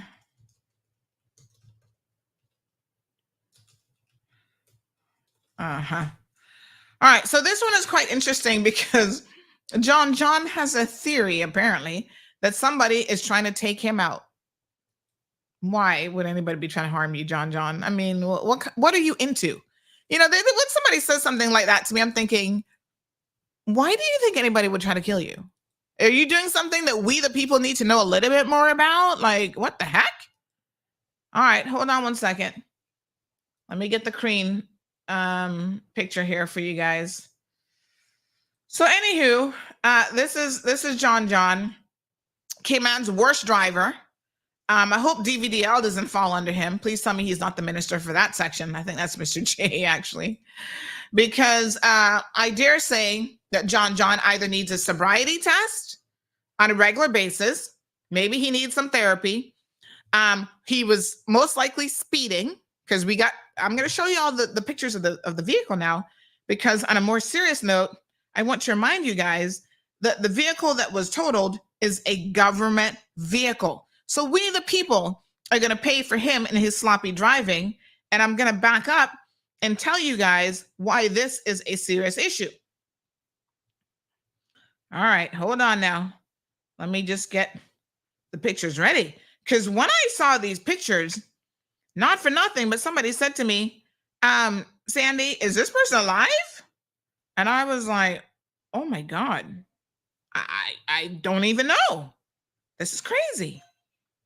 And when you see the pictures, you know why they would have been asking that question, because this was a very, very serious accident. Listen, the man is lucky to be out of the hospital alive and got time to be sending out a press release. Now, what makes me suspicious about this accident is he really got on the storyline of trying to control the narrative almost immediately. I'm going to play y'all the voice note here in a second. You know, these MPs, they have certain people on the payroll, and those people become their mouthpieces for their lies that are in circulation because they fancy themselves to be social media influencers. Y'all need to stop it. I mean, I don't know how many times I've told you this before, but you are undermining yourself when you become a mouthpiece for these MPs, because God knows they're not credible. Nobody believes them, right? And so their lack of credibility when they're out there telling a bold-faced lie, and then you turn around and allow them to use you as a mouthpiece to tell your lies, or tell their lies tell lies on their behalf, is a better way of putting it. Trust me, it just doesn't make any sense. You're not doing yourself any favors. Let me put it that way. You're making yourself look like a proper fool. And that's exactly what you guys are doing. But some of y'all will do anything. You're like prostitutes. You'll do anything for a couple dollars. And the one thing you don't do for money is to compromise yourself. John's story don't make no sense. And, you know, as Aunt Lottie used to say, if it don't make no sense, you better double check it, honey child, because chances are the story just not straight. All right. Hold on. I'm trying to find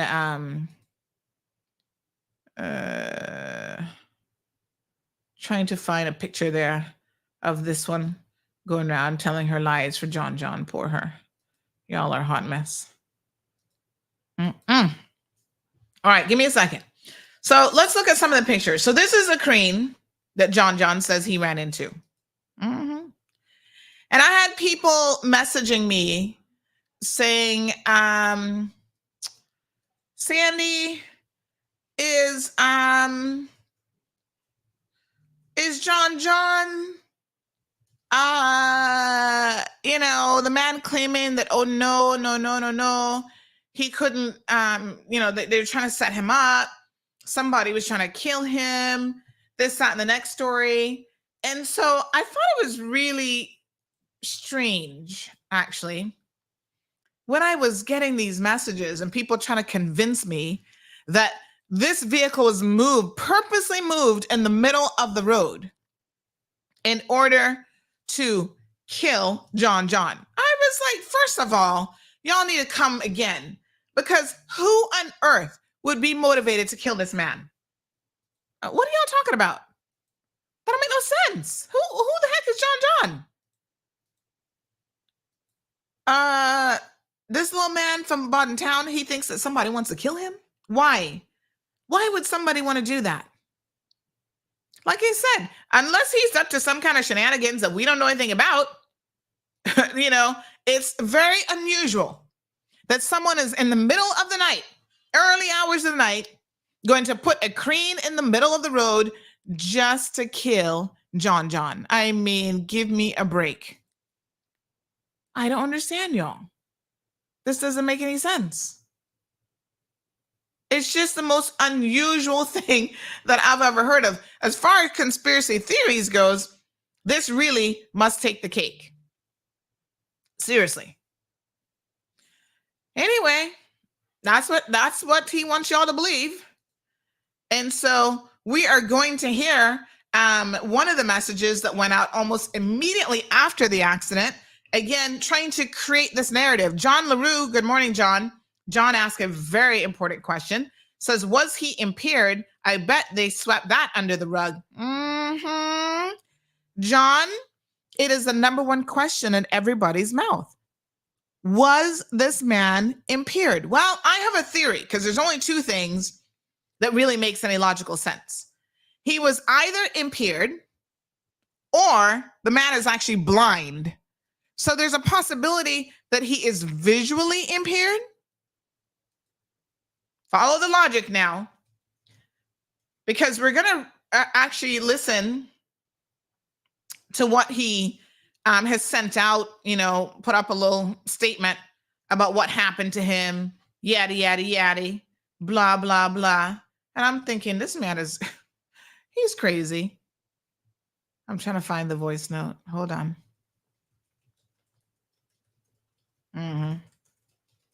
Hold on. I'm trying to get it. Hold on. That was yesterday, Saturday. I just want to make sure this is the correct voice note. No. Okay, let me get that voice note. Oh, yes, here it is. I got it. Hold on one second, honey child. Yep. So, again, not making any sense here, but we're going to try to go with his narrative for a second and then see why it clearly falls apart. If it don't make no sense, if it smells like a duck, it's walking like a duck, it's probably a duck. Not for nothing, but John, 2 accidents of a similar nature, you running into something right in the middle of the road, not for nothing, but a pole doesn't move. And even this, if we're to believe his theory that somebody was trying to kill him off, how would they have known exactly what time John was in motion, where he was driving to, what path he was going to take? I mean, certainly he can take more than one drunken path home, and all these other things. Child, please. I am not buying your excuse for 1 minute. No. I don't believe you. All right. Give me a second here. Okay. So, as usual, I hate to say it, but my dear cousin Sherry Ann has to be in the mix. I don't know what is wrong with her. Lord have mercy. You know, Sherry Ann has these WhatsApp groups, right? Bless her heart. Could do so much good with it.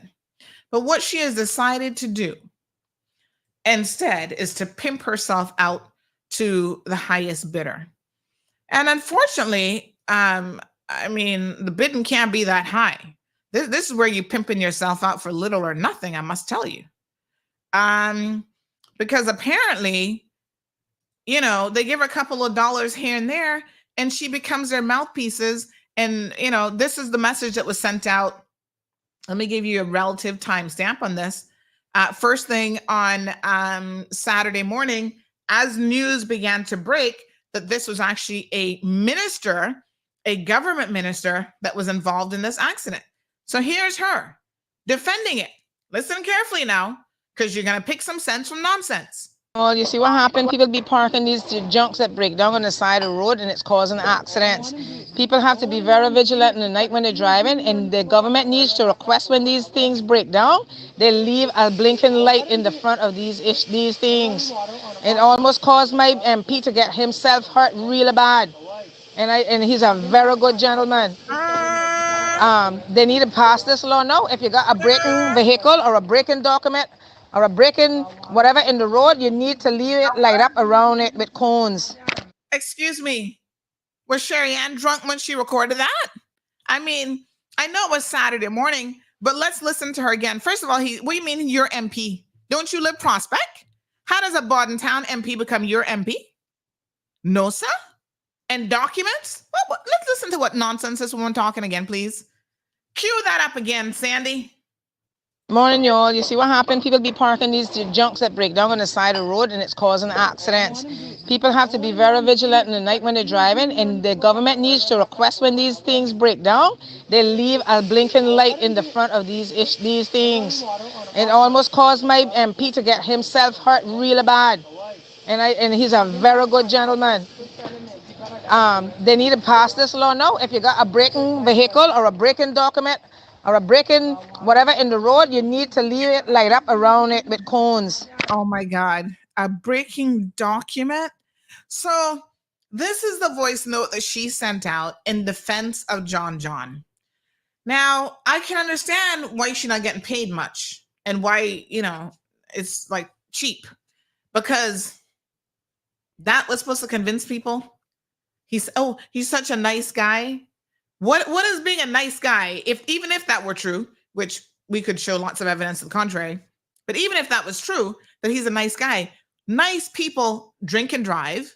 Nice people run into standing objects all the time because they're drinking and driving, they're speeding, they're not paying attention.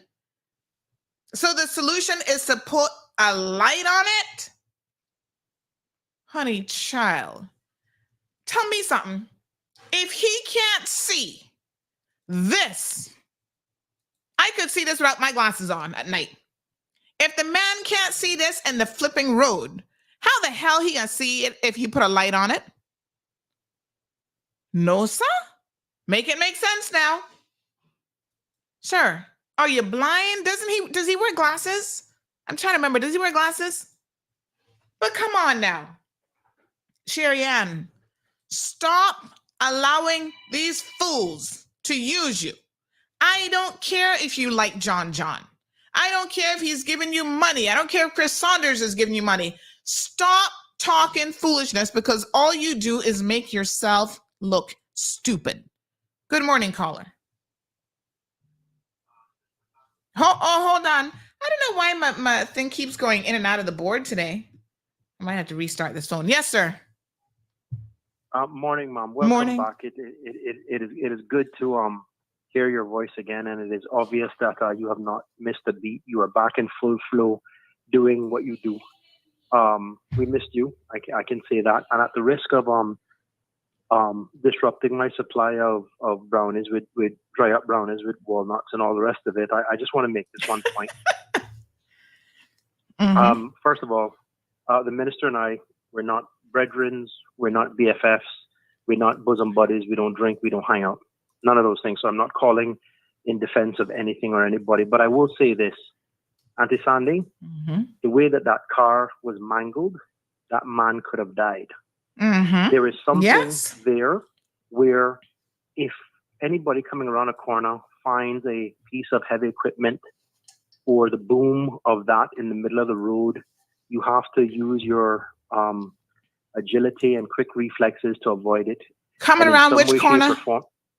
Well, that thing is in the middle of the road, and if you aren't, but it's not a corner. Let's look. Okay. Let's hold on, Johan. Okay. Let's look at Exhibit A that's on the screen. Yeah. You notice that the lines in the road are not even a solid line, which means it was around no corner. You could see that coming on that Bordentown back road if you were a good distance away. Why didn't he see it is the question. I can't speculate as to what the driver of the vehicle was doing. Well, we're not speculating, anyway. But we're going to use the evidence that is before us, which includes a photo of the crime scene, accident scene, let's put it this way, that shows not a double solid line, not a line that, we don't want you to cross because this is coming around a corner.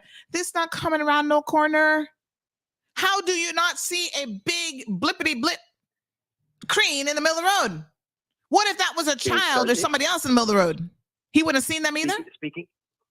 Speaking for myself, I have a bad habit of where I will sometimes gaze at my phone and take my eyes off the road. Well, so if you do that at umpteenth hours in the morning and you hit something, then that's your fault.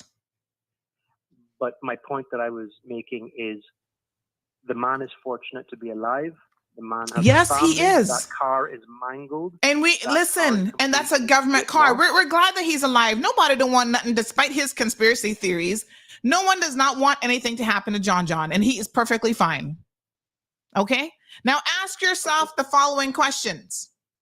Why is it that this man keeps having single vehicular accidents that mangle vehicles? There's not the first rodeo. I can't answer that. Only him and God all can right. answer that question. Well, what I would encourage you to not do this morning is not to defend jackasses and donkeys. I'm just saying it could have been any of us. It isn't about it being John. And it's not about that. It's not about that. Accidents happen. But what doesn't happen is a big, humongous piece of equipment in the middle of the road and you just run into it like you just didn't see it, like it was invisible. Who's the owner of the equipment? Why was there equipment in the middle of the road? Why was the bone in the middle of the road? These are dangerous situations for any driver to deal with. I'm just appealing to your common sense and decency because that could have been anybody. You might have a problem with. Yeah, just like the light pole was there in October of 2022. Light poles just jump out in front of you. I tried. I just need now to switch to something. You tried and you failed miserably this morning, but I'm still going to make some brownies for you because I heard you miss my brownies. And my God says to me, you are not evil. You are not wicked. You are an excellent baker. And by virtue of that, you're going to continue to provide. But, accidents happen and it could have been any of us. They're far more wicked, evil, corrupt. Oh, no. Nope. You're not going to dismiss this. You're not going to dismiss this $75,000 car that we the people now have to pay for. Goodbye, sir. Bye. Have a great day. You too. Time. Link. Bye. All right.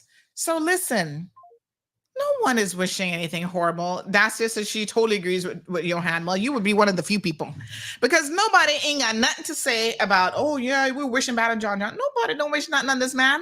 That's why his excuse that somebody was trying to kill him is a bunch of cockamamie.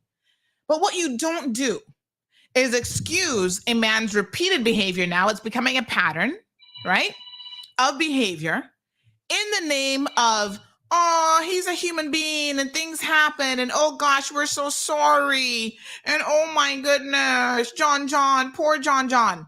How did John not see this piece of heavy equipment in the road? No, the heavy equipment should not have been there. Just like the light pole, I guess the next argument is the light pole shouldn't have been in the middle of the road either. Because that's in the median right there. At what point do you stop accepting nonsense? This don't make no sense. Good morning, caller. Hello? I think we have to restart this phone today. Hello? Hold on, honey chow. Hello, caller?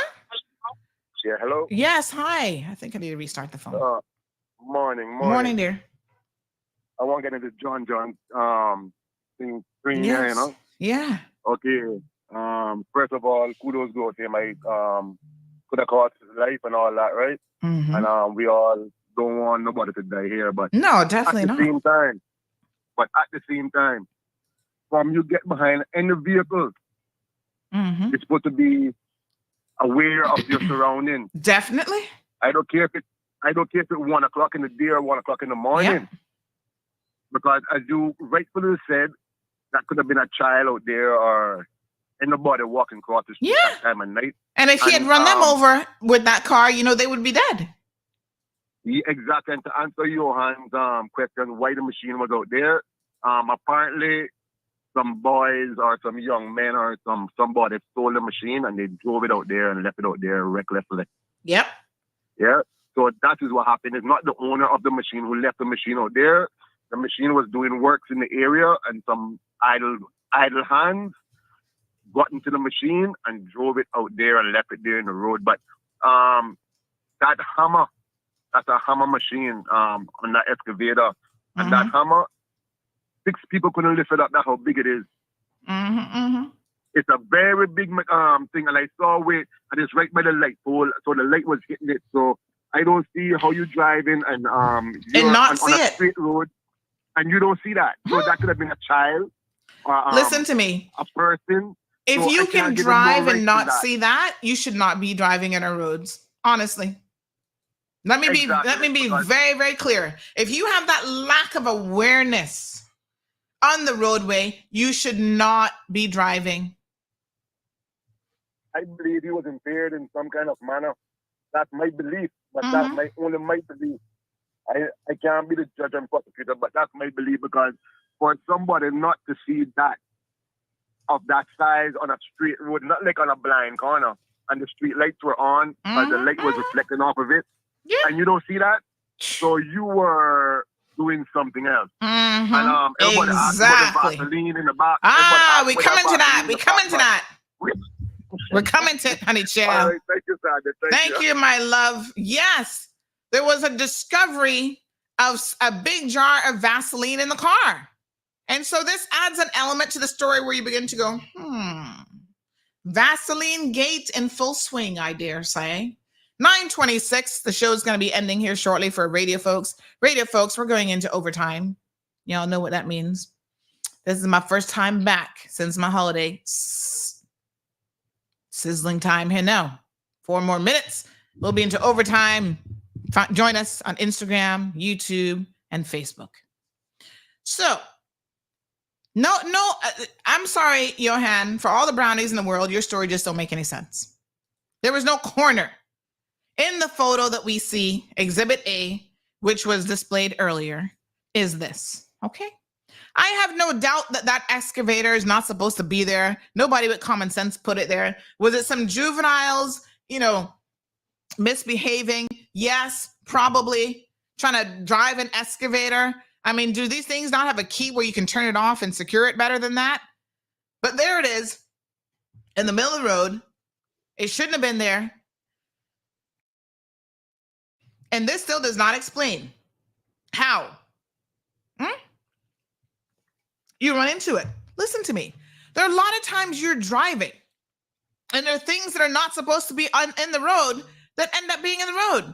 Have y'all not had this happen before? A dog, a cat, a child, a person walking across the road. You're not supposed to be there. You're supposed to wait. Does that mean you just run into it and be like, oh, well, somebody put the excavator there. So I don't know where it came from. There's a reason why it's called defensive driving. There's a reason why you're supposed to not be on your phone and have your head down. I'm sure we've all done it on occasion. Nobody's perfect. But most of us are not going crashing into stuff. And that is the difference. Huh? When you do, with a government-owned vehicle, and we're going to get to the questions here now of why this man, what time did this accident happen? After midnight. I keep telling y'all nothing good happens after midnight. Stay off of these streets. After midnight, what is he even doing driving the government vehicle? They should have never purchased those government vehicles to begin with, not for their own personal driving. Protocol has vehicles that if they need a driver for certain types of events, Protocols has vehicles that they can utilize. Why are they not using Protocol to drive them? When you're on your time, y'all want me to believe that this man was coming from government business at 12:30 in the morning? This is a man who does not even show up to the office working a 9-to-5 job. I'm just saying. Let's go into overtime. Radio folks, I think y'all are done. Hold on. Let me see if it's cut off yet and then I can end the stream on my end, because Lord knows my mouth really can't join church today, and I need to just let free here in a second. So just give me a second, honey chair. Let me see now. Where's the link for the radio station? Is it over? Is it done? Radio folks, just log on to social media and you'll be able to continue listening to the show. Because I tell you what, someone says Sherry Ann doesn't get paid for political duties, only for Chris Saunders. Try and hush. John giving her something. And I don't know what she's talking about. That's her MP. That's not your MP. Your MP, where are you? You're Red Bay. I think your MP is supposed to be Alden. But, the streets talking about you and Alden had a falling out already. So, you know, the two of you use each other. And then that was the end of that. What a hot mess. Good morning, caller. Oh, Lord, have mercy. This phone is going to drive me crazy today. Hold on. I'm going to restart it after this call. Hello, caller. Speak up, honey child. Hey, Sandra. Hey, good morning. Morning. I didn't realize you had answered. Yes, ma'am. Something funny going on with the phone. I just want to restart it. Yes, it's been a while from around Thursday or so, because you call some people and you don't get an answer. People say they're not seeing missed calls and all sorts of foolishness going on with them, but nothing surprised me. But I wanted to break your little momentum on John. I ain't gonna go there this morning, but for a worthy cause, I wanted to, if I could use your platform as usual, to let parents know that the FC International Football Camp is on in Georgetown this week. It's a whole week. It starts this morning. They can still get kids there from tomorrow if they didn't know about it today. And it's on for 1 week, the 12th to the 16th, 9 a.m. to 1 p.m. It's for the boys and girls ages 4 to 17. Lunch is provided daily for them. Nice. They the parents don't have to worry about giving them a meal, and the camp is free. So as much of them can get out there as much as possible, and enjoy the camp. This is a camp put on by FC International every year and supported by some lovely donors that let this happen every year. So I just wanted to call and let them know, even though it starts this morning, they can still get their kids out tomorrow morning. All right. Thank you so much. Appreciate it. You're very welcome, my dear, and thanks for the little time. All right, darling. Not a problem. All right, folks. A good camp there for the kids. Okay. So listen, we're in overtime. Praise the Lord. Hallelujah. Mount don't join church. Listen to me. I'm sorry, but I'm going to be 51 on August 18th, and I was not born this size. People insult me when they lie to me, when they fabricate stories, and I ain't got no time for the bullshit. I'm just going to be straight with y'all. I do not believe John's story for 1 second. John is an idiot. So let me understand what cousin Johan over here trying to say, the excavator Sandy was in the middle of the road and this could have been anybody and blah, blah, blah. And, we must be sympathetic. I ain't being sympathetic to idiots. I'm sorry. I'm sympathetic to children. I'm sympathetic to old people who need me to be sympathetic to them. And people who really can't help themselves. John is capable of hiring a driver. The man makes over $12,000 a month. Okay? If you gotta be a fucking drunk or just sloppy, I don't know what the hell you're going on with, hire a driver. It's as simple as that. Oh, but you don't want the driver to see what you're doing with the Vaseline or what? Look at what these guys be going on with. They think they fooling me. They're not fooling me now. Oh, God. I know enough of their dirt. I know where some of the bones are buried. Mm-hmm. Listen, they're out frolicking all hours of the night in these government vehicles. You know what these government vehicles need to start having? 2 things. A GPS. I bet you they're not going to be using them then, bitches. You're not going to use it then once we know who house you're going to. You stop by Sherry Ann's house or what? Giving her a few dollars and whatever else, a little feel up here and there. Only God knows. Okay? I'm just saying. We need a GPS in all government vehicles and dash cams. Dun, dun, dun. Take that. We need a dash cam to see exactly what it is that these guys are up to. I bet you if we had some CCTV footage of this accident, Johan would not be calling this morning trying to defend John and his foolishness. I'm just saying. Not for nothing. But the dash cam would tell us exactly what was going on with Vaseline Gate, huh? Look at this vehicle. Huh? I mean, what kind of, we're going to come to Vaseline Gate. I'm not ready for that picture yet. What kind of speed was this man doing to total a Tahoe? Hello? This is not a Honda Fit. Chevy Tahoes are big, heavy vehicles. And look at this mangled piece of metal. Oh my God, look at it. Seriously, the whole thing is a complete write-off. This is ridiculous. A full-size SUV like this man just and mashed up. And he wants us to believe that somebody was trying to kill him. Here's his statement.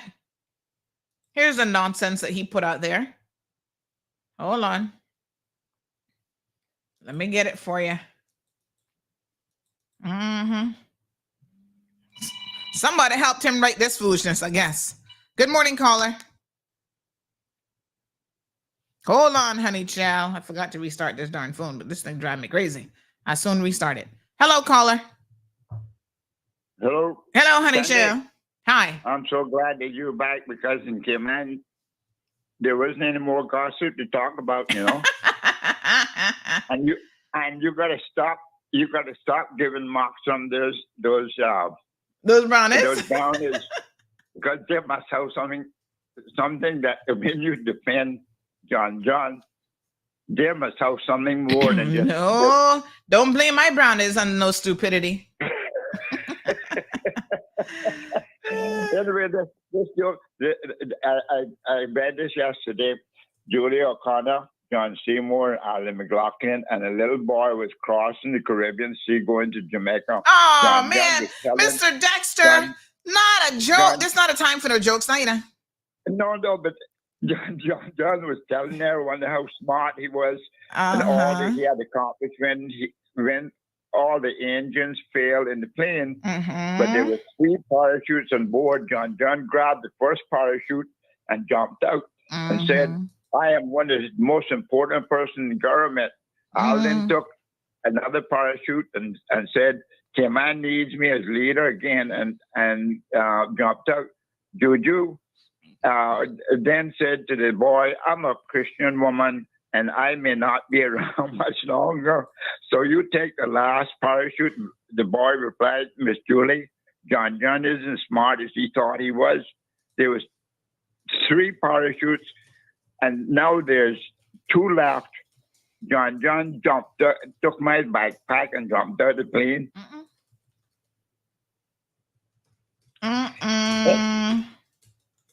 Anyway. Thank you, my dear. Care. All right. You okay, have darling. A wonderful day. Yeah, thanks. You too. All right.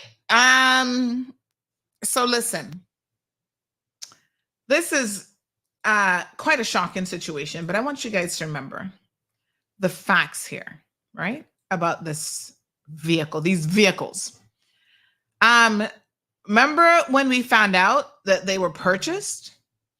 And we understand that certain people went and purchased them without the former premier's knowledge or authorization, nothing. And then by the time everybody started to get one, well, Kenneth was like, well, John got one. This one got one. Isaac got one. This one got, I want one too. And at that point, Premier Panton, he was just like, seriously, y'all gonna do what you want to do. He had no control over these guys. Neither does Julie, to be clear. She ain't got no control over them either. So,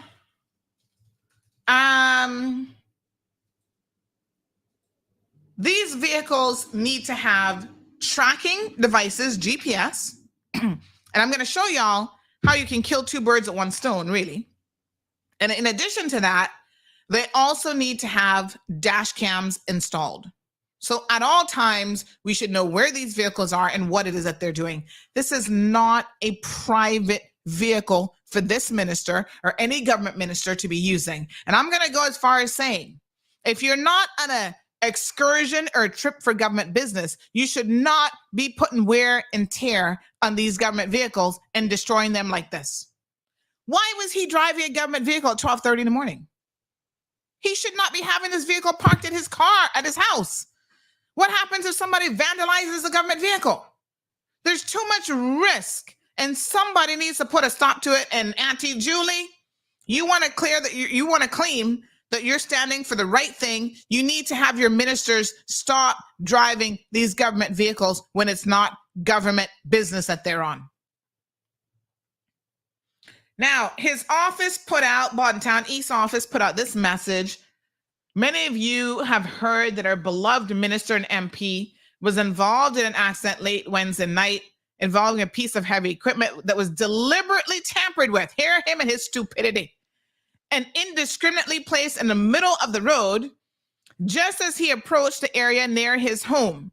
He received serious but non-life-threatening injuries. We thank God for keeping John as he drove home to his family. Please keep him and his household covered in prayers during this time. Mr. Seymour is now home resting. Y'all so full of bullshit. I mean, it stinks to high heavens. Deliberately tampered with and indiscriminately placed in the middle of the road. So he wants us to believe, when you use that type of language, which I'm sure he would have signed off on this message, John wants us to believe that somebody did this just as he was approaching home, so he would be the only person to hit it. Now, I've heard somebody else said that they saw the excavator and they called 911. We've asked the police, can you please confirm that you received a 911 call in relation to the excavator being on the roadway? We asked them that question on Friday. As of today's date, we have not received a response from the RCIPS. I think we've not received a response because it may not even be true. But I will wait. I'm a patient person. I will wait to see what the Popo have to say about this.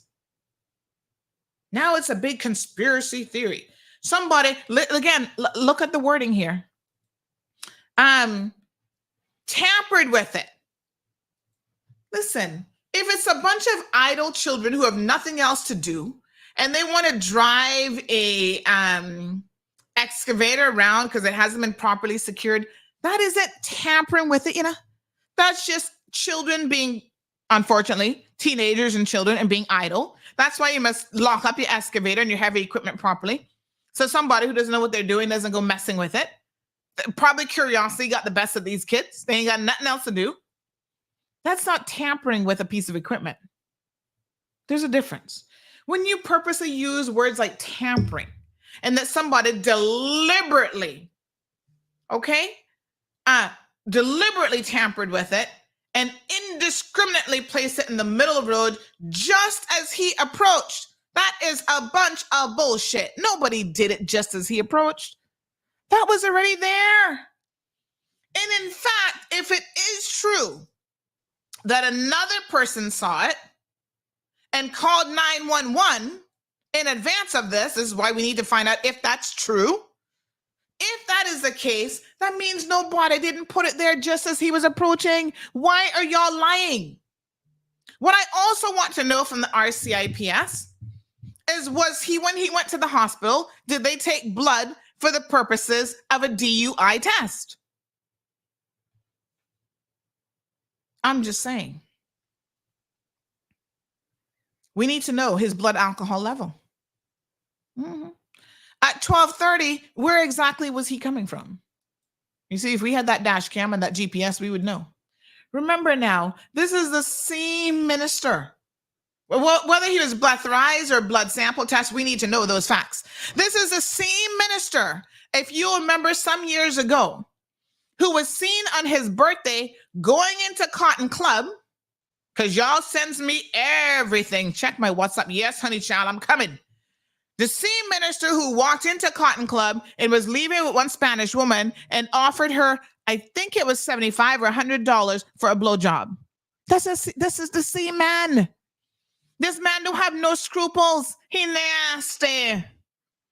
He is out in the streets screwing everything. Y'all said a man has an open marriage. Well, I don't know how that works. But what I do know is he is not a faithful person. Y'all said a wife not faithful even, and they both understand. They have an understanding, and it's an open marriage. What I'm telling you is this ain't the first time he been out there with Vaseline and all, being sloppy and drinking and going on. I hope y'all took the blood test to check his blood alcohol level, because if you didn't, you need to stop breathalyzing and taking everybody else's tests, because clearly there's no common standard here. The law has to be applied equally to everyone. This is the problem. I mean, how the hell do you not see that big, heavy piece of equipment? This wasn't coming around no corner. I don't know where Johan getting his story from. But seriously, show me the corner. Look here. We have photos. Thank God for the photos. Show me the corner. Where is the corner? I know that this on a back road past Buttontown Primary School. There's no corner. You can see a good portion. As a matter of fact, he should have been doing no proper speeding, because you can also see on that road, there's a number of speed bumps. If my memory serves me correctly. Now, I don't take the back road too often because some of y'all live on the back road. I'm just saying. Come on, John. We need a better explanation than somebody tampering with a piece of equipment. Okay? You are responsible as the driver on a road to stop from, the object. Listen, it wasn't moving. It wasn't in flux. It was just there. It was your responsibility to stop. Why didn't you stop? Did you not see it? And if so, why? Were you going too fast that you couldn't stop? And that's a problem. You see, we don't have any kind of proper equipment in any of these government vehicles. They should be recording. Listen, you cannot take the people's money and purchase a government vehicle and treat it like your own piece of equipment. Every one of those should be capturing information like speed, etc. All right, I'm going to show y'all something. Hold on one second, honey child. There is, and by the way, I'm going to give one of these away in my birthday, so y'all better pay attention now.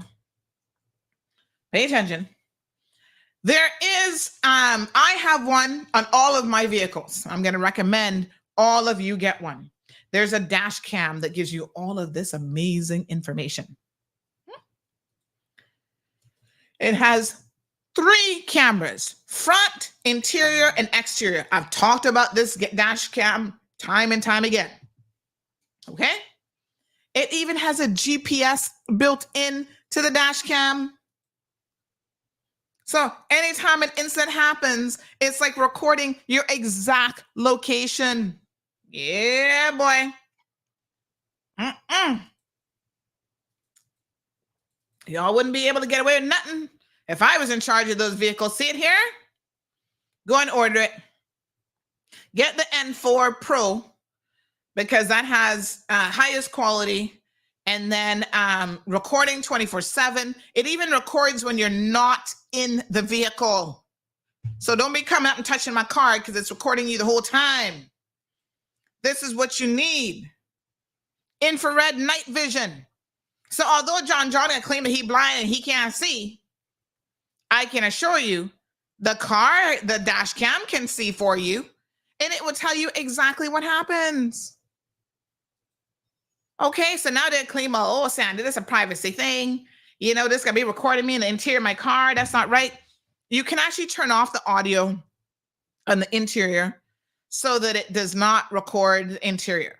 It's got motion detection, so when people walk by the car, collision detection, so the second he hit that excavator, well, it would have been recording even before then, but it would definitely record if somebody runs into your vehicle. It's got a G sensor, weather resistant up to 158 degrees Fahrenheit, so we still good even here in the tropics.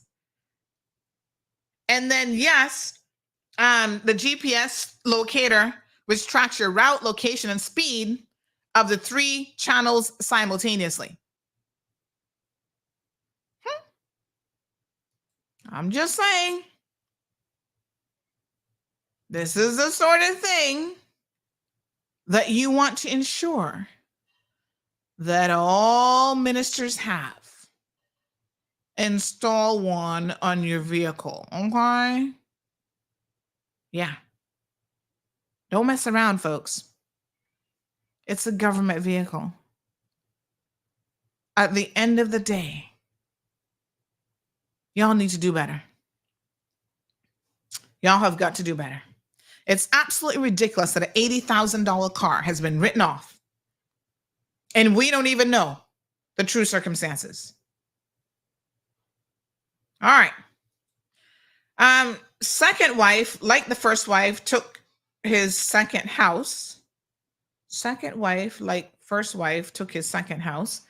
If he was headed eastward, the equipment's location was clearly clear of the left-hand lane.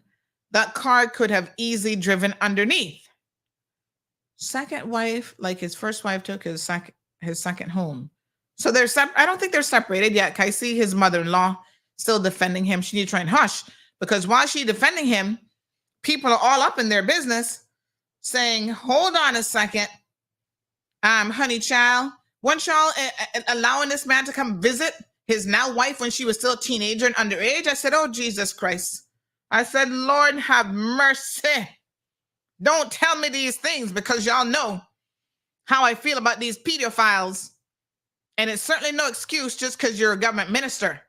They say, oh, yeah, Sandy, you need to dig up that story. I said, Lord, have mercy. All over the weekend, y'all was sending me she need to try and hush with her drug head. What she should have been doing is making sure he wasn't touching that little. I said, Lord God, what you say? I don't even know where to begin. Lord, take the wheel. All right, let me see here now. Where did I just save this? Hold on. I got messages coming in left, right, and center. And I want y'all to definitely see the messages. So this one says, Johan is drinking the Kool-Aid. Hold on here now. Lord have mercy. Ooh, I don't know the foolishness some of y'all be trying to defend, but don't come to me with it, because I'm not interested. All right, let me read some of these messages coming in. So this person says, Johan drinking the Kool-Aid this morning. That don't go well with brownies. OMG. It was $500. She was $500, my bad. She was a bartender at Cotton Club bragging, walking around bragging. Sounds like someone was tampering with his equipment. Lord have mercy. Oh, she got $500 for the BJ. My bad. I was underpricing her. I thought it was like 75. Yeah. It might have been more than that. Anyway, the post is up on social media, so I'm sure we would have gotten it right at the time. Good morning, caller. Hello? Hold on, honey child. This phone, I tell you what. Hello, caller? Hello? All right, give me 1 second. I'm actually going to restart the phone. Hold on. So this is going to, if it's annoying me, I know to hell it's annoying you all. All right, how do I restart this phone again? Lord Jesus, here you know. Can't remember how to do that part. This is a Samsung phone. Hello, caller? Uh-oh. Hello? Let me restart. Hold on.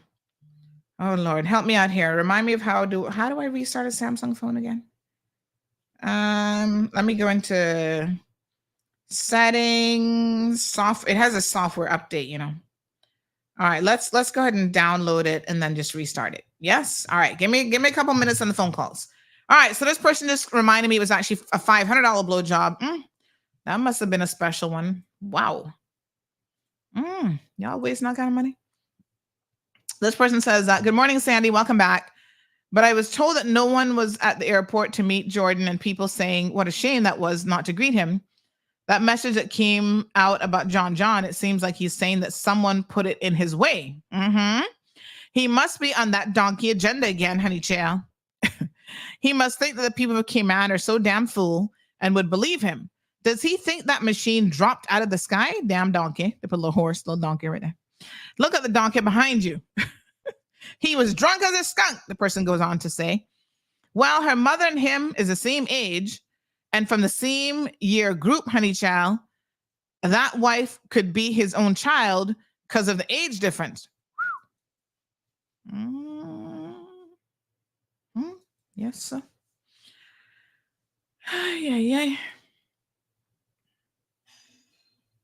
Oh, good. Oh, thank you. So someone said that the police report confirmed that the RCIPS did request the, thank you for the clarification, did request the attending physician to obtain a blood sample. Ooh, I can't wait to get those results. Yep.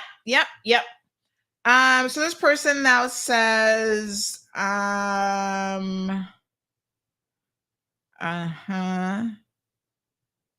okay.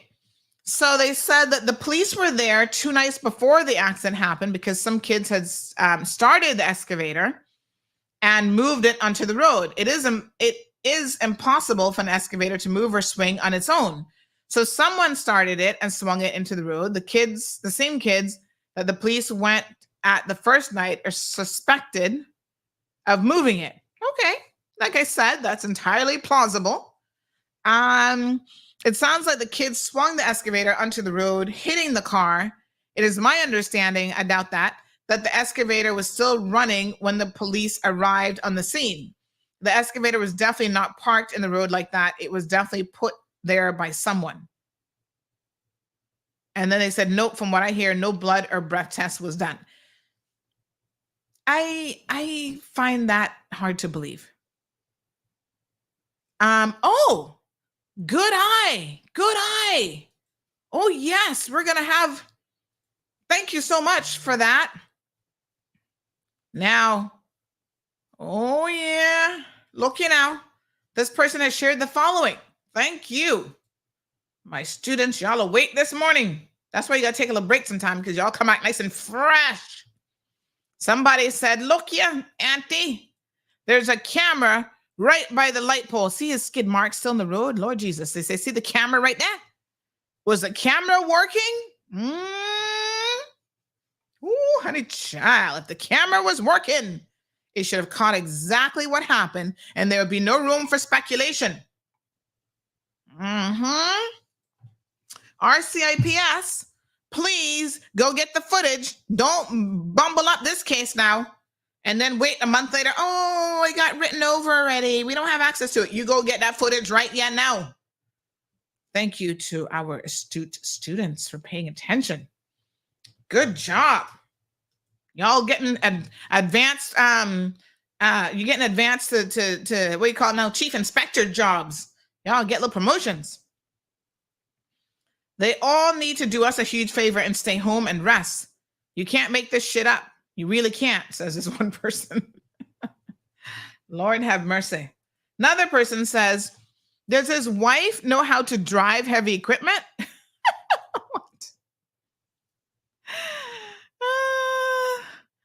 Lord Jesus.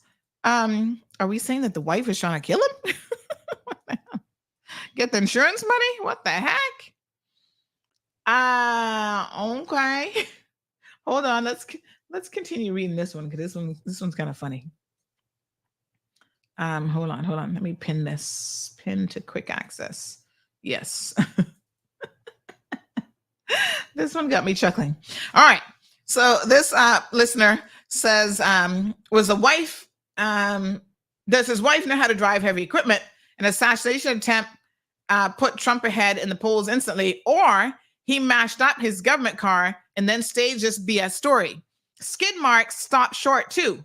Does the equipment owner have any responsibility? What if it was an unsecured gun? Yes, sir. Yeah, and let's pay attention to those skid marks because certainly that tells me that you were doing more than speed. Yes. Somebody just sent me an article here out of Belize talking about how government plans to clamp down on abuse of government vehicles. They doing the same thing here? Sure. This person says, good morning, honey child. Miss you like good cooked food. Sandra, you sure John didn't get into an accident chasing a personal trainer for his wife? Remember that story during COVID? Maybe the personal trainer was trying to kill him. Wouldn't be the first time. Because remember the ex-wife, well, her personal trainer was working her out at the time. John rolled up on him trying to beat the guy up. And the guy kung fu chopped him and his BFFs. That's what he get. Right there at what used to be, what was the name of that hotel again? Where the sushi place used to be? He was blind with rage at the personal trainer. That girl, Sherry Ann, go on like she nice and have one bag of man. Oh, Lord have mercy. You did not just send me the lyrics to that song. The person goes on to say, drag him, Sandy. Vaseline? Was he screwing a man? I can't make this stuff up. Do women need Vaseline? They might. I mean, normally you wouldn't use Vaseline, but I'm just saying that's like a cheap man's lubricant. If he can pay $500 for BJ, he should not need Vaseline. Buy the good stuff. This person says, I know gay men use Vaseline and lubricant for sex. What a hot mess. Lord Jesus. Everybody boning that nasty Sherry Ann. Oh my gosh. Lord Jesus. I'm not saying that there was any boning going on between her and John, but I'm just saying they pay her and she puts out this foolishness. Lord have mercy.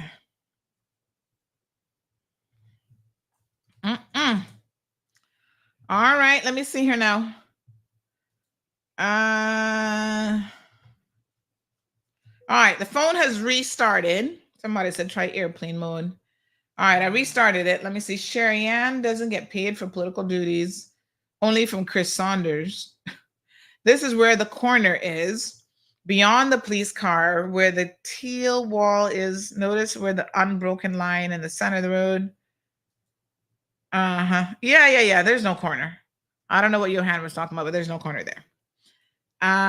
Furthermore, the vehicle is in that mess because I heard the Jaws of Life did some cutting. Get that info from CIFS or RCIPS. Okay. Oh, Lord have mercy. All right. Hey, we're ringing now. Good morning, caller. Hey, good morning, Sandy. Good morning. How are you doing? Welcome back to Cayman. Thank you, honey chow. Good. So I'm not calling to defend anyone. And of course, I'm just happy that another life wasn't lost on our street. Yeah. Whether it was his life or even an innocent Well, with person, this kind of driving, anything is possible. But yes, thank God for that. I know, exactly. So we praise God for that. My main concern is, and I think what the people of Canaan should really be focused on, is the fact that there goes $70,000 plus of our money. Yeah. That is what we need to be focused on now. And tell me something. Is he going to buy another one? Is he going to allow his minister to waste another $75,000 to buy another one? I have no clue, but as a voter and a Caymanian, I'm a firm believer that from a long time ago that our ministers should be given that recognition and be chauffeur driven when they are on official government business. So I've always believed that because I travel the Caribbean, I see how the other countries operate. But for you to be given a vehicle that you can drive it at your leisure and at all hours of the night, day, whatever, and not be chauffeur driven, and like you said, it should have a dash cam. It should have a GPS on it, because at the end of the day, it's not about the optics. It's not about the look of you being a minister and driving a vehicle that has been paid for by my money. And let me make it clear, it's our money. What it is that it should be about safety and security when being driven in a government vehicle that is purchased by my money. Because Cayman is not getting any safer. It's getting more scarier. And we never know when some crazy person might even try to do something to one of our members of parliament. My thing is that there is nothing there to even help them try to figure out at the end of the day if there's any security or safety breach on them. If, like you said, if someone comes around the vehicle, whether they're in it or not. So they need to change this mindset, and it has to be done right now. The premier needs to do this, or whoever it is that needs to do it. But Marva, you remember when we found out that they had purchased these vehicles, right? Remember that was the first thing that I said is, what about the liability?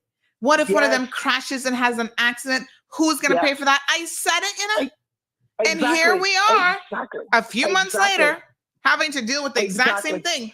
Because look, and my thing is, it could have been a case where he was even being chauffeur driven by an actual chauffeur that's paid for also by government. But again, that person would have had liability covering them, because if they're on duty and they're driving a member of parliament, I'm sure there would have been liability. And I'm not saying that he may not have even been coming from, official duties. He could have been coming from, because there's a lot of speculation. Hold on. Stuff that we've seen. Hey. Marva, no, correct me if I'm wrong. Marva, I just got one source says he was coming from Denzel's bar, and there's video footage of him to be found. Somebody better help and send me that video footage. Well, you see what I'm saying? So that's I was about to say, correct me if I'm wrong, but we know that there are times when the government officials are in parliament, and those go on for hours as well. So there was no parliament this past week. Okay, good. So I'm just saying, because I don't keep up with everything as well, too. I do have a personal life, but what I'm saying is that at the end of the day, they need to think now. They need to stop thinking about optics and looking good and getting what they can for themselves.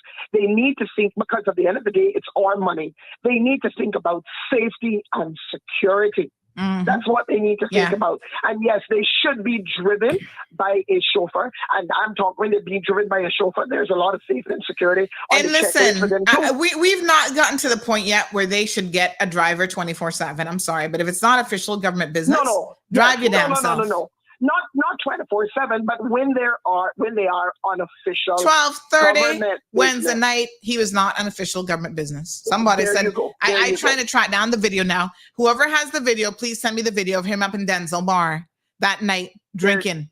That's the video that I need. Yeah, but my point is that I want the public, the general public, to understand what you're trying to, the point that you're really trying to make is that this money that's being wasted is our money, and at the end of the day, if $70,000 gets swept under the carpet, then when will it happen again? And then that's $140,000, and we cannot continue just be throwing away money like this. So, like you said, that the great question is Does his minister go and buy him now this week another $70,000 vehicle? No, I don't think they should. And if they do, then this is where changes now needs to take changes place need to be made whether they do or don't. But anyway, yes. Oh, well, definitely. Absolutely. Thank you, caller. Have a great day and thank you. I appreciate it. Thank you so much. Debbie says, yes, thank goodness he's okay. But there needs to be accountability. If it's proven that it's his fault, again, it's a one vehicle accident. So I don't know who else's fault it's going to be, but anyway, then he needs to pay for that vehicle, not the taxpayers. These sorts of vehicles should be parked at the end of the day. They do not need Tahoes to drive home and then drive around all hours of the night using serious fuel that is put on the government tab. Fuel, Miss Debbie, as well as wear and tear unnecessarily so on these government vehicles. We're paying these guys over $12,000. They can buy their own fucking vehicles. Excuse me. Why do we have to give them $75,000 cars? Protocol. The correct way to do this is Protocol has a fleet of vehicles and they already have some. Because high-waisted pants, Alden had to go buy a, what did he end up buying again? Range Rover, one of them Rovers. He had to go buy that as the official government vehicle for himself as premier.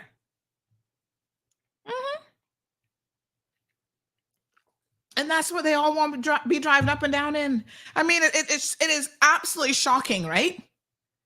That their egos are inflated by the type of vehicles that they drive.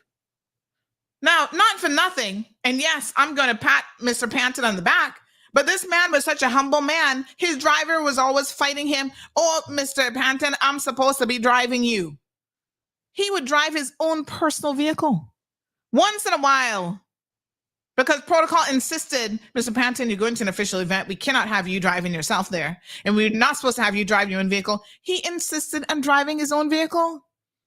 Because you see, he not getting no inflated ego from government buying him a vehicle because he can afford it himself. There is something to be said from where you're coming from, because it determines how you think in life and your mentality.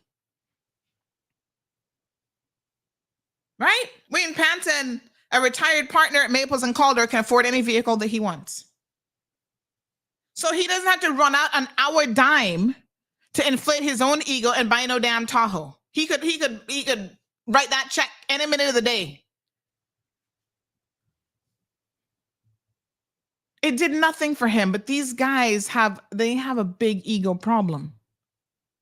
Remember the story I told you all about Chris Saunders and how he left his driver out there because it wasn't the driver that he wanted to be driving him that day? And so Protocol had sent him a driver. He walked out just to prove a point, left the driver sitting there and went to the government building. When he got to the government building, people were like, calling the driver, where are you? I'm still here at the minister's house, all the way in Bodden town. But the minister just arrived at the government building. Oh, he drove himself. But you know why Chris Saunders, and y'all need to pay attention because now we're going to get to the Vaseline Gate part of the story. You know why Chris Saunders wants a specific driver and only a specific driver? Because those officers know his shenanigans, know his movement, and know which puss and frock tail he is chasing and which bushes they're going to be taking him down to get it. And that's why they only want certain drivers, because those drivers know where the bones are buried and they're taking them there to get the boning on. That's really what's going on in this country. I'm not telling y'all no hearsay. I'm telling y'all what I know that these ministers are up to with a driver. So imagine when they don't have a driver, what they be going on with. I'm telling you, every government vehicle, and I'm going to message Sam Rose, head of cabinet office, which Protocol falls under him. Every government vehicle should have a dash camera installed and GPS tracking. Cut out this foolishness. You're not going to use our government vehicles with or without a driver to be chasing no puss around Cayman. Do that on your own time. Go find your own vehicle to drive up and down chasing people around Cayman. That's the crux of the issue. Now, tell me something. Y'all have a lot of questions. Simple C says, how high was this thing hanging over the road? Then what you would actually see on the road? All right, look here now. What is the story behind Vaseline Gate? Somebody said there's a big thing of Vaseline. Now, I was saying, maybe the man was using it to, I don't know, if you got ashy skin or ashy lips or whatever, maybe that's what he was using it for. But y'all made your mind go away with you, run away with you. Now, I'm not implying anything about John and his sexuality because I honestly don't know anything about it. I haven't heard too many stories, except he's a typical male political whore, which means he's running up and down all over the place, screwing all the women he can find. But I've never heard any stories about him and men now. I'm not gonna lie in the man. I've never heard that. And if that's how he flexes, well, again, if he's not doing it on our dime and in our government vehicle, I don't really care who he's screwing, to be honest. I'm not really my business. But when y'all want to do it in government vehicles, so what's the Vaseline doing there? So I thought, well, maybe the man just chappy, like he, dry all over. I don't know. Y'all were like, no, Sandy. No, that can't be the case. Now, this woman posted something. This is the first I'd heard this. I mean, I don't know anything about men and men situations, but this is the first that I'd heard this from. Who the hell is Jackie Brown? Jackie Brown went there, and I was like, what did she just post on social media? What the hell? Yeah, boy. She went there. Let me show y'all Jackie Brown's. Hold on. Let me show you what she said. And this got me to thinking, is that a thing? I had no clue.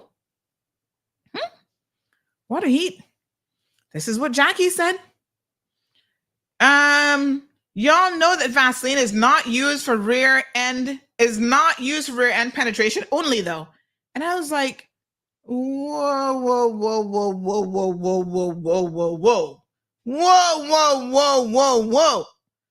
Who said anything about that?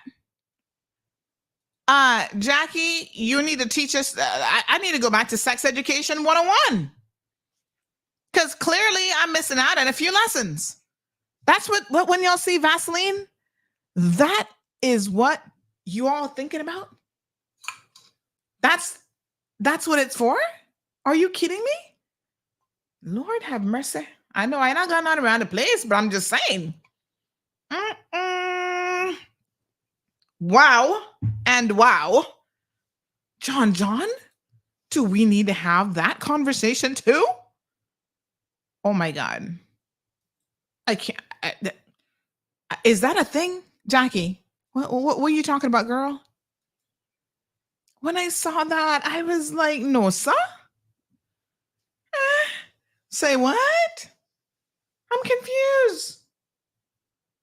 I mean, do women use it?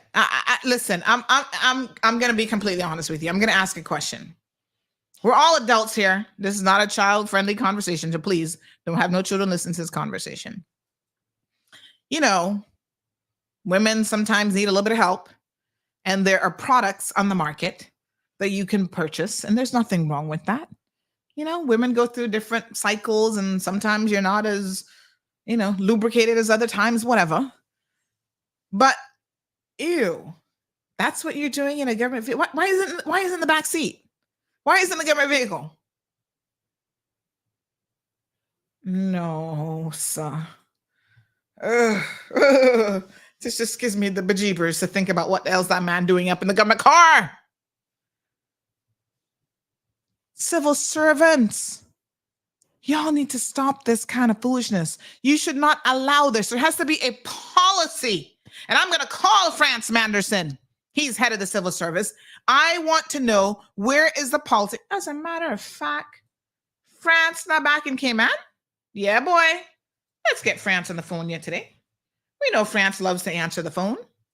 He's a good man. Yeah. Come on, France. We soon know software update. All right, let's see the phone working better now. Hold on, honey child. Let's call Mr. Manderson, because I have some questions about these government vehicles and what the actual policy is in relation to the use of these government vehicles. He's had the civil service. It's up to the civil service to set the policy. Let's see. Mm-hmm. Mm-hmm.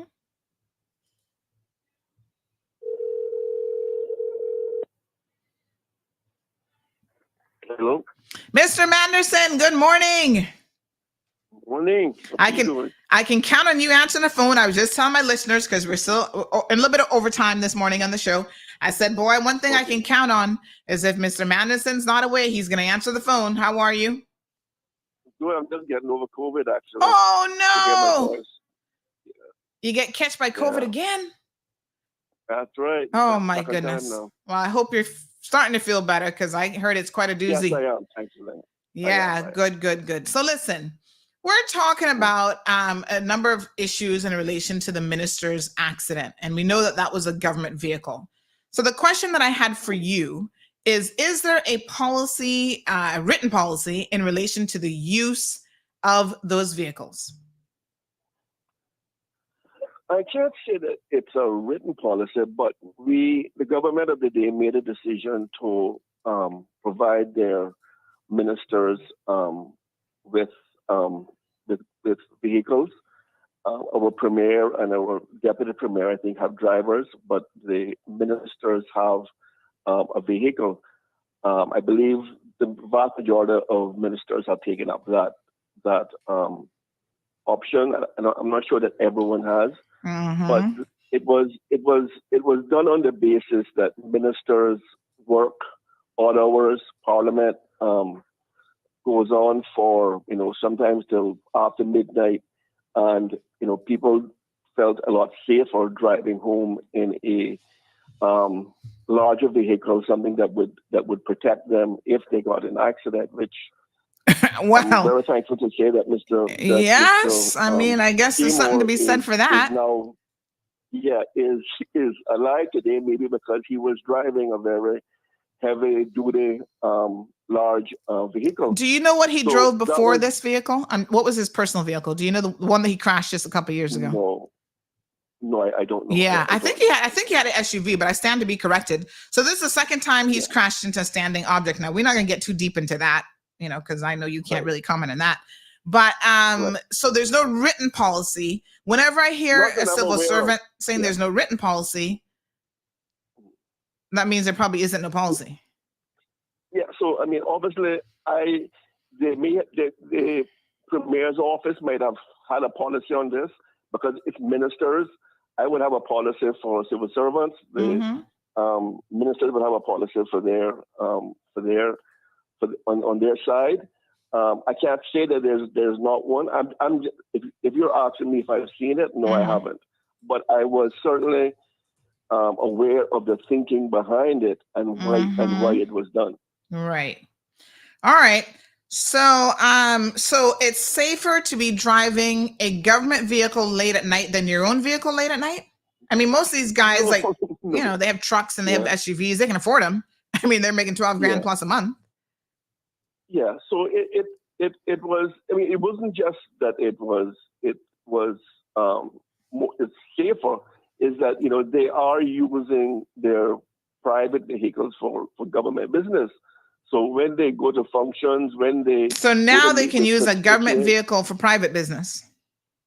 No, not private business, but because my sources tell me he was at Denzel's bar that evening. So that wouldn't be no government business going on Denzel bar. Yeah, I don't know. I mean, last time I checked, they wasn't having Parliament up and down. Yeah, I understand, but like I said, I have focused on the fact that Minister Seymour is okay today. Yes, well, we have a lot of questions. We're all glad that he's okay, but we have a lot of questions. We need the results of the breathalyzer or the blood test. Yeah. We need to know where he was coming from. Can we also can I encourage you as head of the civil service? I'm going to FOI this now because I want to know what the policy is. I want to know. But can we ask you why these vehicles don't have GPS trackers as well as dash cams installed on them? Okay. Yes. it's a good question. I can't answer that at the moment. But I don't know if any. Hi, Zeus. Some government vehicles, obviously, when we have large fleets, they have GPSs. I'm not sure that they have dash cams. I'd have to look into that. Yeah, they should have those too. I mean, because that would have caught exactly what happened with this accident. We wouldn't have so many questions, so many unanswered questions. Right. Yeah. All right. Yeah. Well, that's something. I know you got your plate full, but I'm hoping that's something that you can get on immediately, because if there's somebody else at fault for this accident, we would like to know exactly how it happened. And I've got a wonderful 3-camera dash cam that I can recommend, because here's what I also know. And, you know, this is something, again, the civil service should look into this. Even the ministers that had drivers, they were using those drivers to take them to shady meetups with other women who were not their wives. And that was happening on the government dime. And those police officers who were driving them know all about it. And that's why some of them are requesting certain police officers only to drive them, because, you know, they you know, getting a couple of dollars to just turn a blind eye and keep their mouths and eyes shut. Well, I'm not aware of none of that. Mr. France, you know, that's a very serious allegation. And I wouldn't tell you. I don't know. I know you don't know, but I'm telling you, it's what's happening. So this is why we need to have certain protocols in place and a written policy in place. And we need to secure these vehicles, because who's going to pay for that vehicle now? Yeah. Well, the government. Of course. Which is the people. Unless, like you said, and of course, if we can claim on the insurance, if there was somebody who was at fault, then, you know, claims can be made there once the accident is investigated. So I mean, there are things that the normal civil service protocols would take into effect. Insurance, whether they, you know, once the accident is investigated and we find out what exactly happened, then there's a third party involved, and we can take action there. Yeah. So one other question I have is that there is a dash cam, not a dash cam, but a camera there in that pole. We're hoping that that's one of the CCTV cameras that actually works. But can you encourage the police to grab that footage and any other cameras along the way as soon as possible? Sure. So that nothing disappears in relation to this investigation? Yeah, absolutely. Thank you so much. We really appreciate you. All right. All right, my dear. Thanks. Thank you. Appreciate it. Okay. Sure. Bye-bye. All right. So there's Mr. Manderson. We put some questions to him, some commentary to him, and they need a written policy. I mean, this is ridiculous. Government doesn't have a written policy. And I can tell you that what he's saying about, government can, that is not what happened. They did not sit down collectively, even as cabinet, and said, okay, all of us should purchase vehicles, because they never even had the money for it. These bitches moved money around in order to find it to purchase those vehicles. Wayne Panton told them, no, don't purchase it. We don't have $75,000 for you to waste on vehicles times how many ministers? And they did it anyway. I think the only minister now that probably doesn't have one is Sabrina Turner, because she wouldn't take any. I'll have to double check and make sure. This person says, well, I use my personal vehicle to get to work. You see, they want to pretend like they're so special. Oh, I'm a government minister, so therefore I need a driver, because they wanted drivers, They all wanted drivers. And that started with the Deputy Premier, Chris Saunders. He wanted a driver. And, bless his heart, Wayne Panton was trying his best. But this was like a school yard full of uncontrollable children. So he was like, at what point do we stop with the drivers? Then we go on to ministers, and then all the MPs gonna say they want a driver too. You can drive yourself, That's why you have a driver's license. If it's not official business, and I'm telling you, 12:30 at night the other night was no official business. Cabinet being held at Denzel Bar? I don't think so. Not my uncle's bar. You know what be going on there? No wonder Sherry Ann taking up for him, because isn't Denzel her father? Oh, now they're starting to come together a little bit more. Supporting the family bar and side business thing. And then we'll send out a voice note talking about, oh yeah, look at y'all almost killed my minister because he was in the road and y'all need to get your documents together. I don't even know what the hell this woman talking about. She's a damn fool sometimes.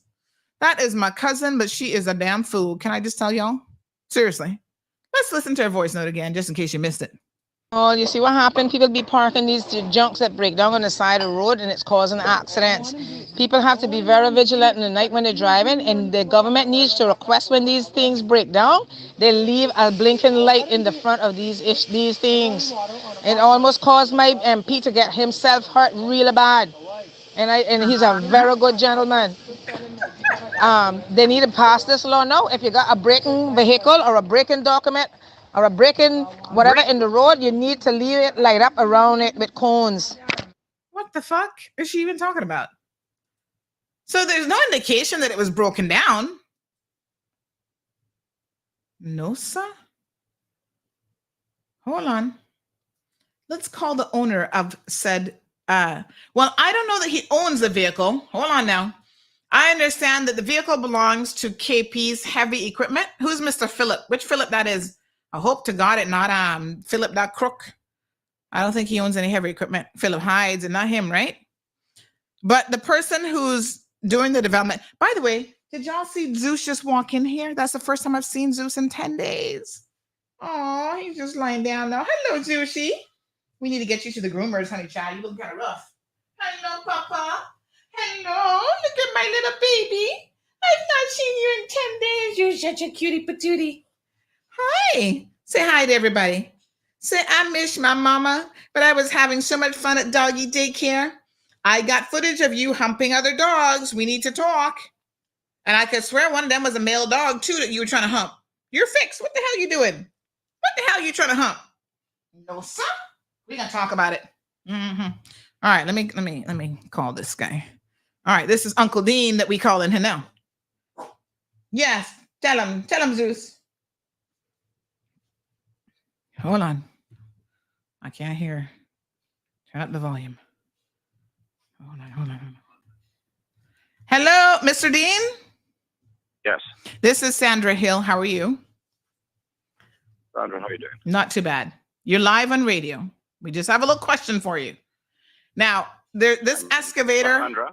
Yes? Sandra, I'm in a meeting, you know, and you got me live on the radio. You're in a meeting? So why you answer the phone if you're in the middle of a meeting for? What do you mean? I always answer my phone. Oh, that's nice. You pre-called me. I can't pre-call you because I'm live. Can I just ask you one question? You didn't own the excavator, is that right? No. Okay. It was at a site that you were working on, but you don't own the excavator. So I understand that Mr. Philip owns it. We'll call Philip. Yeah. Thank you so much. There you go. Thanks, darling. I appreciate it. All right. Anybody has Philip's? I don't know which Philip this is. Anybody has Philip's number? Somebody says Sherry Ann is an idiot. I don't know why she has to go to Honduras with the team when they are donating. This is all part of her take. You know, she's on the take. Honduras people know her so good that when they see her, they turn their head. Not even the damn voodoo she believes in can help her. This person says, I didn't realize that sex education class was in session on Monday mornings. Oh, child. What a mess. She sounds like a real idiot. Now, this person, but Sherry Ann. All right, somebody else asking me help about that. Does anyone have a number for Mr. Paul, Mr. Philip, whatever his name is? So that we can reach him? Mm-hmm. Leroy says, yeah, boy, they always be in a meeting, child. Trust me, y'all be having more meetings than Quaker got oats. Her WhatsApp group has more leaks than a sinking ship, says Gabby. Marva says this entire situation draws a lot of questions, not just on Minister Seymour. No, kindly drill the RCIPS to be the calls 2 nights, days before, and the teens that were messing with equipment. Also, what happened with the owner of the equipment? What's the status? Well, we've asked them those questions and they have not responded. We asked that from Friday. They have not yet responded. So I'm assuming that they want to be able to do a full investigation and then come back with a report, or somebody is starting a big time cover up. I don't know. I don't know which is which. Ferrari boy says his iPhone has GPS built in. It records all the time. John LaRue says the bottom line is it's the public's fault as we voted these fools in. And he said he did voted with voted. We voted these fools in. Yes, sir. I tell you what. Marshall says John is allergic to the government building, but he's not allergic to Denzel bar. Clearly not. Please, somebody send me the footage from Denzel's bar. I need that evidence. Based on what we learned, it isn't even broken down. She never gets her facts straight. She might have been at Denzel with him. Philip Bodden owns KP. He's from East End. His wife is Dean Wood's sister, Bernadette. That's why Sue Billiter Wood is so vocal. Oh, hold on now. Let's back it up. Philip Bodden owns KP. He is from East End. His wife is Dean Wood's sister, Bernadette. So Philip's wife is Dean Wood's sister. Okay, so Dean and Philip are brother-in-laws. Yes? And how is Sue related? Sue is married to Dean or what? Because her last name is what? Billiter Wood? Who the hell is she? I keep hearing all kind of stuff that she better try and learn some customer service and she need to shut her mouth and da-da-da-da. But yeah, she was up in the comment section, I'm told. I didn't pay her too much mind. So that's how the story go. Yeah, apparently she was up in the comment section quite a bit. Who is Sue? What does she look like? Oh, I don't really know her, I don't think. Wait a minute. This is not a woman who no, that's not her, I don't think. Who volunteers at that school at Frank Sound? That not her. Owns Dean's cleaning service. Oh, that's that Dean. Okay. Former fund administrator at Butterfield Cayman, Caledonian Bank, UBS. Okay. So yeah, so she was in the comment section talking about y'all don't know the full story and blah, blah, blah. Well, what's the full story? If you guys own the excavator, are you trying to say that John is correct and that your excavator that you're renting from your own brother-in-law caused his accident? Because I don't understand. So I'm confused about her comment. And when people say that, it's like, if you know the full story, then tell us what the full story is. Since you claim that we got a full story, then tell us. She is Dean's wife and Isabel's daughter. Who's Isabel? Isabel is sister to Bernadette. Oh, my friend Isabel Geiger. ALT niece. Oh, okay. Well, y'all know people. Oh, that's who she is. Oh, that's my love friend, Miss Isabel. Mm-hmm. Sue belongs to Isabel Geiger, Altie's sister. Okay, now I see. Huh, what a mess. Another person says, morning, Sandy. Sue's Caymanian and her niece and is Altie's niece. Oh, okay. What a hot mess. Peter Milburn's daughter. Peter Milburn and Miss Isabel were married? And they have a daughter? What? Lord Jesus, I'm behind. Huge Trump supporter, says this person. Trump has to work his way in the conversation. Good morning, Sandy. Happy you're back. Sue belongs to Isabel Geiger. Sue would be Mr. Altie's niece. Oh, okay. What a hot mess. Okay. Well, let's keep it to her comments again, which I found very, very confusing on social media. She kept going on and on. Oh, y'all don't know the story. You don't know what happened. I'm like, okay, well, if you know what happened, since you were obviously there, Sue, you must have been there. You must have been the dash cam that we're looking for. So since you know what happened, then just tell us. Why do people say that? Like, y'all don't know what happened. Okay, yeah, we weren't there. So we're going to dissect it as we have this morning because we weren't there. But since you know, and you were there, and it's your heavy equipment, did your heavy equipment that you were renting from your brother-in-law, did it have a dash cam on it? I don't even understand. I don't understand what she was saying. I was utterly confused, but she was clearly up in her feelings. I'm like, girl, you need to calm down. People were sending me screenshots. I was on vacation trying not to read it, but people were sending me screenshots like, what the hell is wrong with this woman? And I was like, who the hell is this Sue woman? Lord Jesus, what a hot mess. But I thought, based on her comments, that she was trying to defend John. But now I'm wondering, because John is blaming your heavy equipment as being the problem. So come again? Confused. I'm confused. Let me see now. Yeah, because 89 comments, and she's probably like 87 out of the 89 comments. She was all up in it, child. I was like, woman, hello. Hi, Miss Sue. You need to calm down. I'm like, okay. Let me see if I can find one of her comments. She was all over the comment section though. Somebody said duct tape will fix it. Lord Jesus. Okay, I don't see it. Was it that story or was it another one? Hold on. Let me see which one she was all up in her feelings. Maybe she can tell us how the Vaseline got there too, since she knows everything. I mean, give us the full source, girl. Don't be holding out on us, Sue. We want to know. Inquiring minds want to know.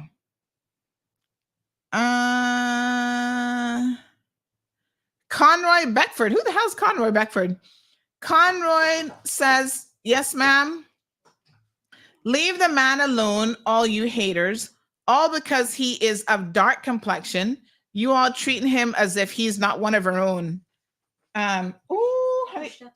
Breakfast has arrived. Look at Miss Stacy. Did you miss cooking, Miss Stacy? No.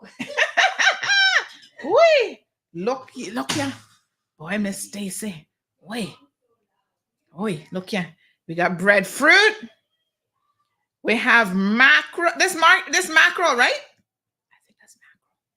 Yeah, man. Mackerel and some. I wonder if she got this from the garden, because we not had none of this around. Yeah. Some fresh callaloo. Ooh, steaming hot. Ooh, honey child. Oh my God. And you know what I love to do?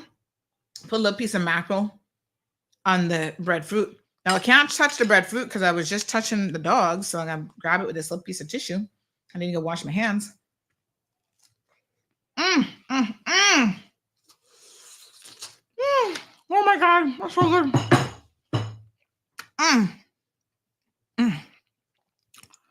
Ooh, hot. Delicious. Oh my God. Yeah, we gonna lit that off for today. I don't see Miss Sue's comment again. Did she take him down? Maybe she came to her senses afterwards. I don't know. Anyway, I don't see her comments here. Maybe she took him down after she thought about what she was saying. Girl, don't be defending foolishness now. Anywho, CC in the house. Good morning, Hunter.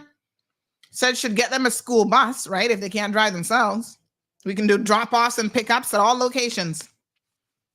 Joanne, he answered because he's scared stiff of you. No, he's not. CC said, Mr. Madison, block that call. I repeat, block that call. She's setting you up. No. Listen, if Mr. Madison don't know, he can tell you he don't know. The accident could have been caused. The accident could have caused it to fly in the back. Come on now, stop being messy. Oh, the Vaseline. But who drives around with Vaseline in their car? This is my question. This is why I'm a little bit like, what is the Vaseline actually for? Minister, if you can't afford it, I'm going to help you out here. You know, when I go to Walmart, I stock up on the lip balms. If you're using it for that reason, I'll buy you some Blistex, yeah. Any kind of lip moisturizer, see? This one is good. Blistex is good. There's the other one that I like too, that's Burt's Bees or something. That one is good. I think I have some here that are unused, still in the packaging. I can give you one of those. If you need Vaseline for ashy like elbows and stuff like that, the best thing to use isn't actually Vaseline, use body oil, because the it's a better lubricant, I'm just saying, than Vaseline. Don't y'all be sticking Vaseline in your parts now. That's not healthy. That's sex education tip 101. Marquette, good morning, honey child. I need to message you, by the way. Says not only him we need, I'm all out. Shaka Zulu says for liability purposes, Those should be standard installed equipment. Such a shame that government is so slack. Well, government slack with what they want to be slack with. And then other times, they're like, whatever. Now, speaking of government slackness, let's talk about it. This person says, Sandy, I haven't watched a show in a while, been busy and having some quiet mornings, but Lord, today is juicy. And I think you might have hooked me again to tune in every morning. This person says, yes, and a son. How easy is that excavator to start? Kids know how to drive that. If it was reported earlier, why police didn't try to move it? I mean, the police station is literally right around the corner. What if it was someone else? Just saying. Or at least put some kind of cones or lights or leave a patrol car at the scene for safety. The whole thing don't make no sense. I gotta be honest with you. Okay. So, all right.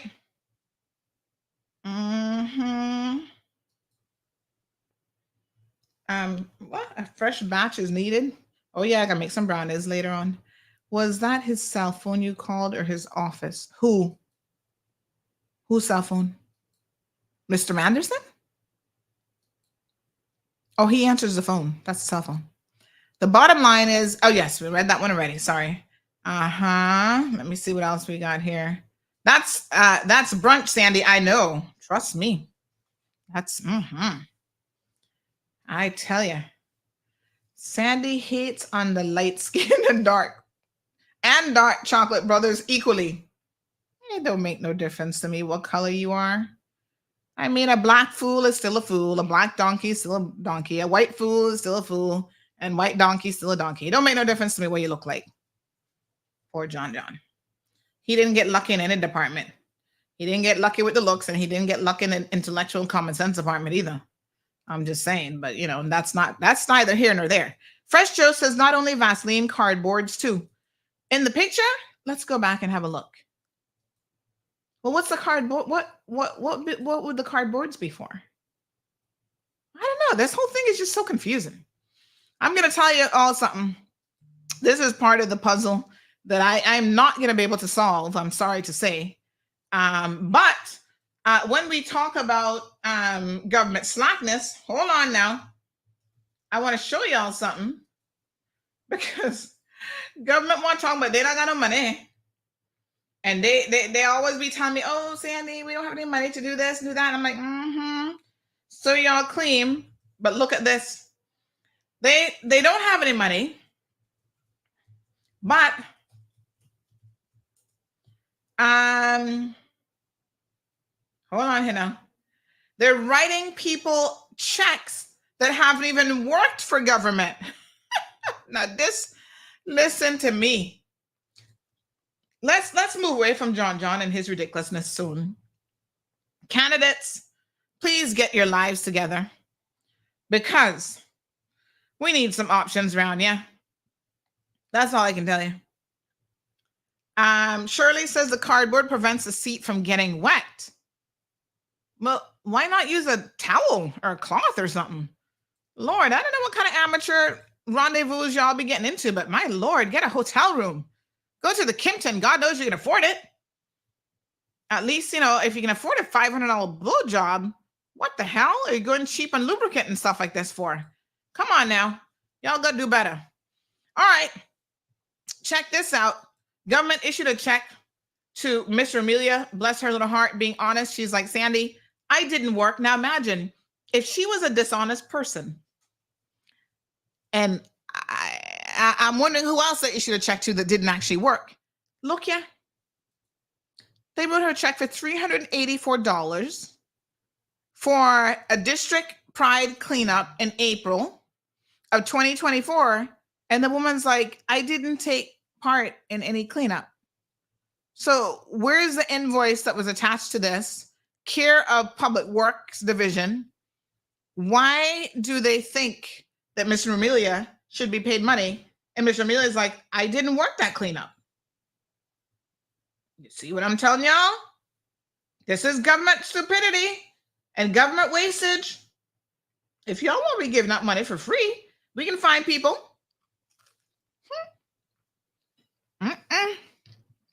No, sir. See it now? Yep. Giving Miss Amelia $384 when she never even worked. It does make you wonder who else they writing checks for that didn't work. No, honey, child, y'all gotta do better. Damien's wondering if it's for the sidewalks. Well, she don't know what the money's for. She's like, I didn't work. What is this for? Let's call Mr. Millie and find out. We're calling everybody this morning, boy. Phone line's hot. I need my toll-free number. Well, I guess if I'm calling out, that's not gonna make a difference, right? Let's see. This person says, I want brownies. Well, brownies are what color? It's an SUV. It has space behind the back seats. Oh. Hello. What the hell? Hello? Hold on, hello. I couldn't hear you all this time. Hello, ma'am. Hello. Yes, ma'am. Good morning. Yes, good morning, honey child. How are you? I'm not too bad. Tell me something now. This government check where they're trying to give you money. Somebody's saying they're wondering if it's for when you were doing the painting and the power washing.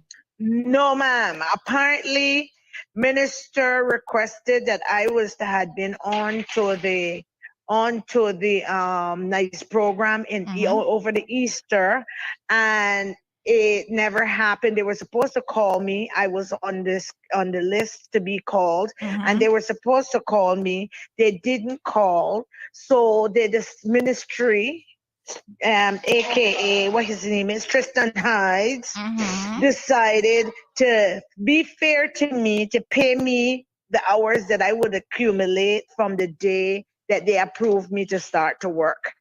And that was what they give me the check for. And so they're giving you a check because they felt bad that nobody ever called you to come in and work. But yes, which it was all planned. It was planned. It was planned all along. They didn't want me there. Tristan didn't want me there. So I didn't work. Who pays you if you didn't work? Exactly. I did not work, and I took the check. Because when I first got the check, and I said, but I don't understand. Nobody was in office at the point of time. Me picking up the check to say, well, okay, Miss welcome. This is what it accumulated of. So I took the check, and after I went back with the check to find out really what it was for, and no one was still there to answer me. So I left the check. And then I called the young lady, and the young lady told me what it was about. So I said, oh, really? So I went and picked up the check, and I spoke to the minister about it. Minister said he knows nothing about ministry deciding to be fair to me. He knows nothing about that check. That's just bizarre, though. Like, I don't understand that. Because if you didn't work, you didn't work. I didn't work. So, it is some conspiracy going on in there, and I think that's some straight up bullshit slackness is what that is. Yep, I feel Tristan Hydes is behind it, because in Tristan Hydes have been down on everything. With government, they're very accounts is very specific. Oh, we need an invoice, and the invoice has to match. So who would have this? Don't even make no sense. None at all. None at all, my dear. None. I took a photo and I sent the photo to minister. Minister said he was going to address it this morning because he knows nothing about it. All right. So you're giving the check back then to government? But not yet, because then I've been trying to find. I would actually I'd love to get it in writing what the check was for. Lord have mercy. So my plans is to take it back, because honestly I did not work for it. I don't blame you. But I want to question who authorized the check to be done. What mess? Yeah. All right, Alicia. Okay, my darling. You're welcome. Bye-bye. No, sir. This way you can hear some foolishness. Lord Jesus.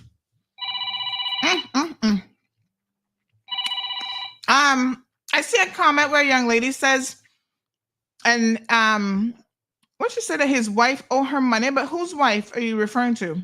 John's wife? From a court order from February and I can't get it? Good morning, caller. Good morning, Sandra.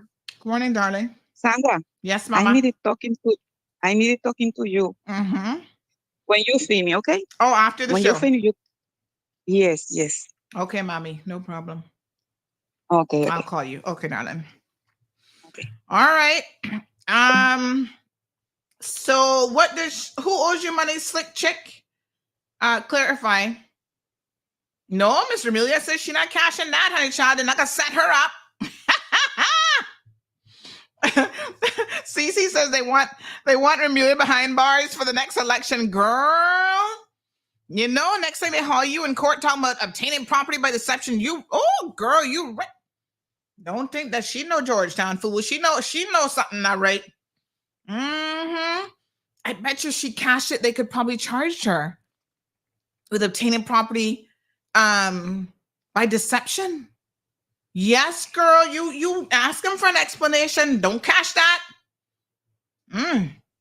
They don't want you out in these streets. Come election time, because you might be swinging the vote against them. John wife owe you money? You have a court order? What is her name again? What is his wife's name? I didn't know there was such an age discrepancy between them. But you all say she young enough to be his daughter? You know what had me with him and her? I don't really know the young lady, so I can't speak about her at all, except, the whole exercise gate situation. But that man had them legs way up in the air. But what I found so incredibly funny about John, he is so not original. You see, I don't know how y'all can deal with certain men. He took her to the same honeymoon spot that he took the ex-wife to. Now, you know the dude now got an original bone in his body. And the ex-wife was the one who planned that honeymoon. And don't they even have a child named Tahiti or something after the honeymoon spot? And then you would take the new wife there? She shouldn't have gone. If she had any self-esteem, she should not have made that man take her there. But y'all get fooled by a little black PP and a couple of dollars, and y'all think in heaven. Lord have mercy. That would be entrapment. Damien, I wouldn't put it past him. I'm with Mr. Amelia. Something funny around, yeah. Sandy, they say John used to blinkety blink her mama back in the day, and now married and have 2 kids by her daughter. Lord Jesus, take the wheel. Hallelujah. They say she need to go sit down because John used to blank her back in the day, and now married. Oh, and a whole child for her daughter, but I gone. Oh my God. Trust me, she needs Jesus. Not to mention that they also say John was blinkety blinking the wife from when she was in school, using his niece as an excuse to sleep over, and he'd be touching her up from then. She best sit out on this one because they sick. Lord have mercy. What the fuck? My brain cannot process. John wife mother. John wife mother-in-law. Okay, owe us money. Also, the check bounce when we went to cash it. What? How much money? I starting a new debt collection agency soon. Y'all will all be getting your money back when CMR Debt Collection Services opens up. One phone call. This is CMR Debt Collection Service. Your check bounced. You better go bounce your ass to the bank and find this woman her money. I bet you she'd find it then. This person says, if John was the last man on earth, I would not touch it with a 10-foot pole. Ugly, fat, and stupid. He's not really fat. I mean, he's a little pudgy, but I wouldn't quite call him fat. Round. He's round. And most people like rounded men these days. It was over $2,000. Took shop material, never paid for it. We called and called and no answer. Oh, really? You want me to get your $2,000 back, honey child? Yes, sir. Thank goodness my road wasn't in session in 2015. Well, 2015, how many years is that now? You got 7 years to collect on debt if you never do anything about it. But if you've demanded it and she still hasn't paid it, it's still good debt, so we can go after her. You can get your $2,000, girl. Tell her to borrow it from her son-in-law. John got money. All right. CMR debt collection. Yes, Cindy. Marquette says one thing, CMR giving the raw, cold, hard truth. CMR don't play, boy. Nope. Listen, I have 2 F's to give on most days. I really don't. Yep. Y'all want to be out here pretending like you somebody? And these are the kind of skeletons you got in your closet? John going hanging out with the niece to be feeling up some underage girl? You a dirty little bag of shit. That's what you are. Because y'all know you need to leave these little children alone. You be forced raping them. That's against the law, John. If what these people saying you were doing, and then the mother turned a blind eye to it, yeah. I'm watching you all mothers that make men molest your children. Because you worse than them. Marquette says, I'm stuck in between wanting Flo knock her power box out and listening to this hot mess. Flo don't give me the power. That's CUC. Flo is the internet. But look, I got Flo and Logic. So even if Flo go down, we got Logic as a backup. So nope, nothing. And if CUC go out, we got the generator. So y'all take that. The show must go on. Hi, Damien tells us entrapment is a complete offense. Yeah, but still they can drag you through court and make you look bad. Where do I apply for that position? CMR debt collection. I know, Jim, right? No internet, no, honey child. We good. All right, so look, tomorrow's show, we're gonna talk about, hi, Miss Linda. Hey, Miss Linda. I know I gotta go hard meet my breadfruit while they're still nice and warm and everything. So look, tomorrow's show, we're gonna talk about this thing on the BRAC where the musician was arrested for killing that lady like 27 years ago, I think it's been. What a hot mess. Jeez, peace. He almost got away with it. I'm just saying. That's an episode of, have y'all seen that show? I Almost Got Away with It. I think that's the name of the show. He should have been on that show. Oh my God. What's the headline about Jamaica? 8 killed in Jamaica mass shooting. What the hell? When was that? 5 people, including a 7-year-old boy, were killed yesterday in Clarendon, Jamaica? What the hell? At a bingo party? No, man. Y'all, the Wild Wild West out in Jamrock? No, sir. Lady Seymour to you. Tiffany Seymour. Oh, yeah, her name is Tiffany. Right. All right, that's all the overtime y'all getting today, honey child. Tomorrow's show, we'll talk about what else was on the agenda. I felt like I kind of missed a few things, but we'll get back to it tomorrow. What else were we supposed to talk about? I don't even know. That whole Vaseline gate took up way too much time. Y'all leave John looks alone. I mean, I wouldn't say he's a horrible looking man. Not really my cup of tea personally, but somebody's cup of tea. I mean, can I tell y'all something? Okay. All right. Gather around because this story is next level ridiculous. His ex-wife, y'all know she's beautiful. She's a beautiful woman. Wasn't she a Miss Cayman or something at one point? Mulaney, she's gorgeous. I don't know what she was doing with John. But thank God, because at least the children are cute. They have a fighting chance in life. Because, you get 2 ugly people together, the kids might kind of come out looking fugly. So she's beautiful. The kids are beautiful. Whew, they lucked out. Anyway, in their divorce proceedings, because remember how he went and tried to, like I said, beat up her kung fu boyfriend, all kind of stuff. Then he got his ass kicked. And he got off on that case. Oh, he didn't assault him, all kind of foolishness. In the family court, you don't hear too much about family court because they keep that kind of on the down low.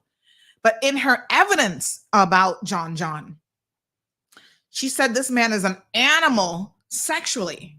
And he's so aggressive and animal-like that having sex with him, this is what is in the court document, having sex with him is like being raped on a regular basis.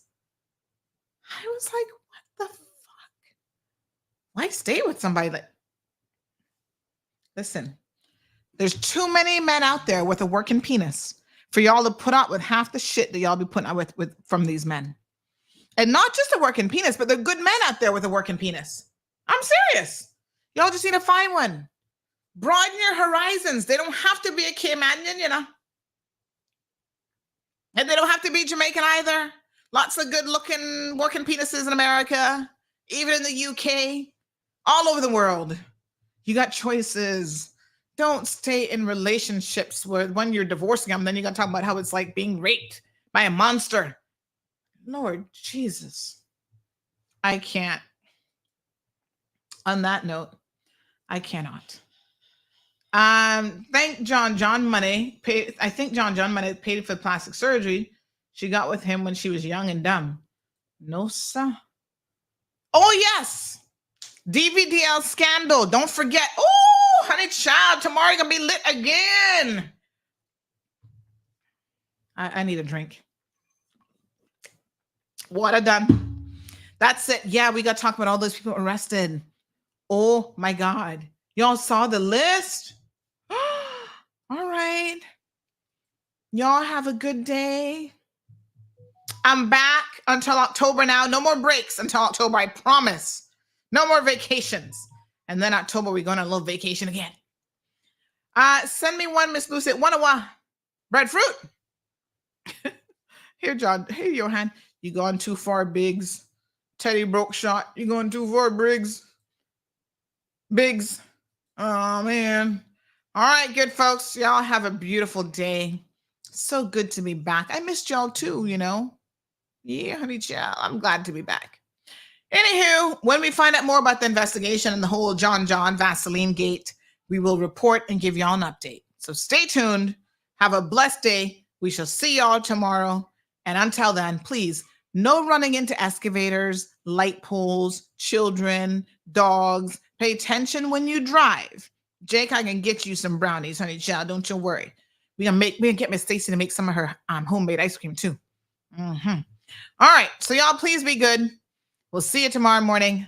Love you, love you, love you. Really missed you a lot, and it feels good to be back.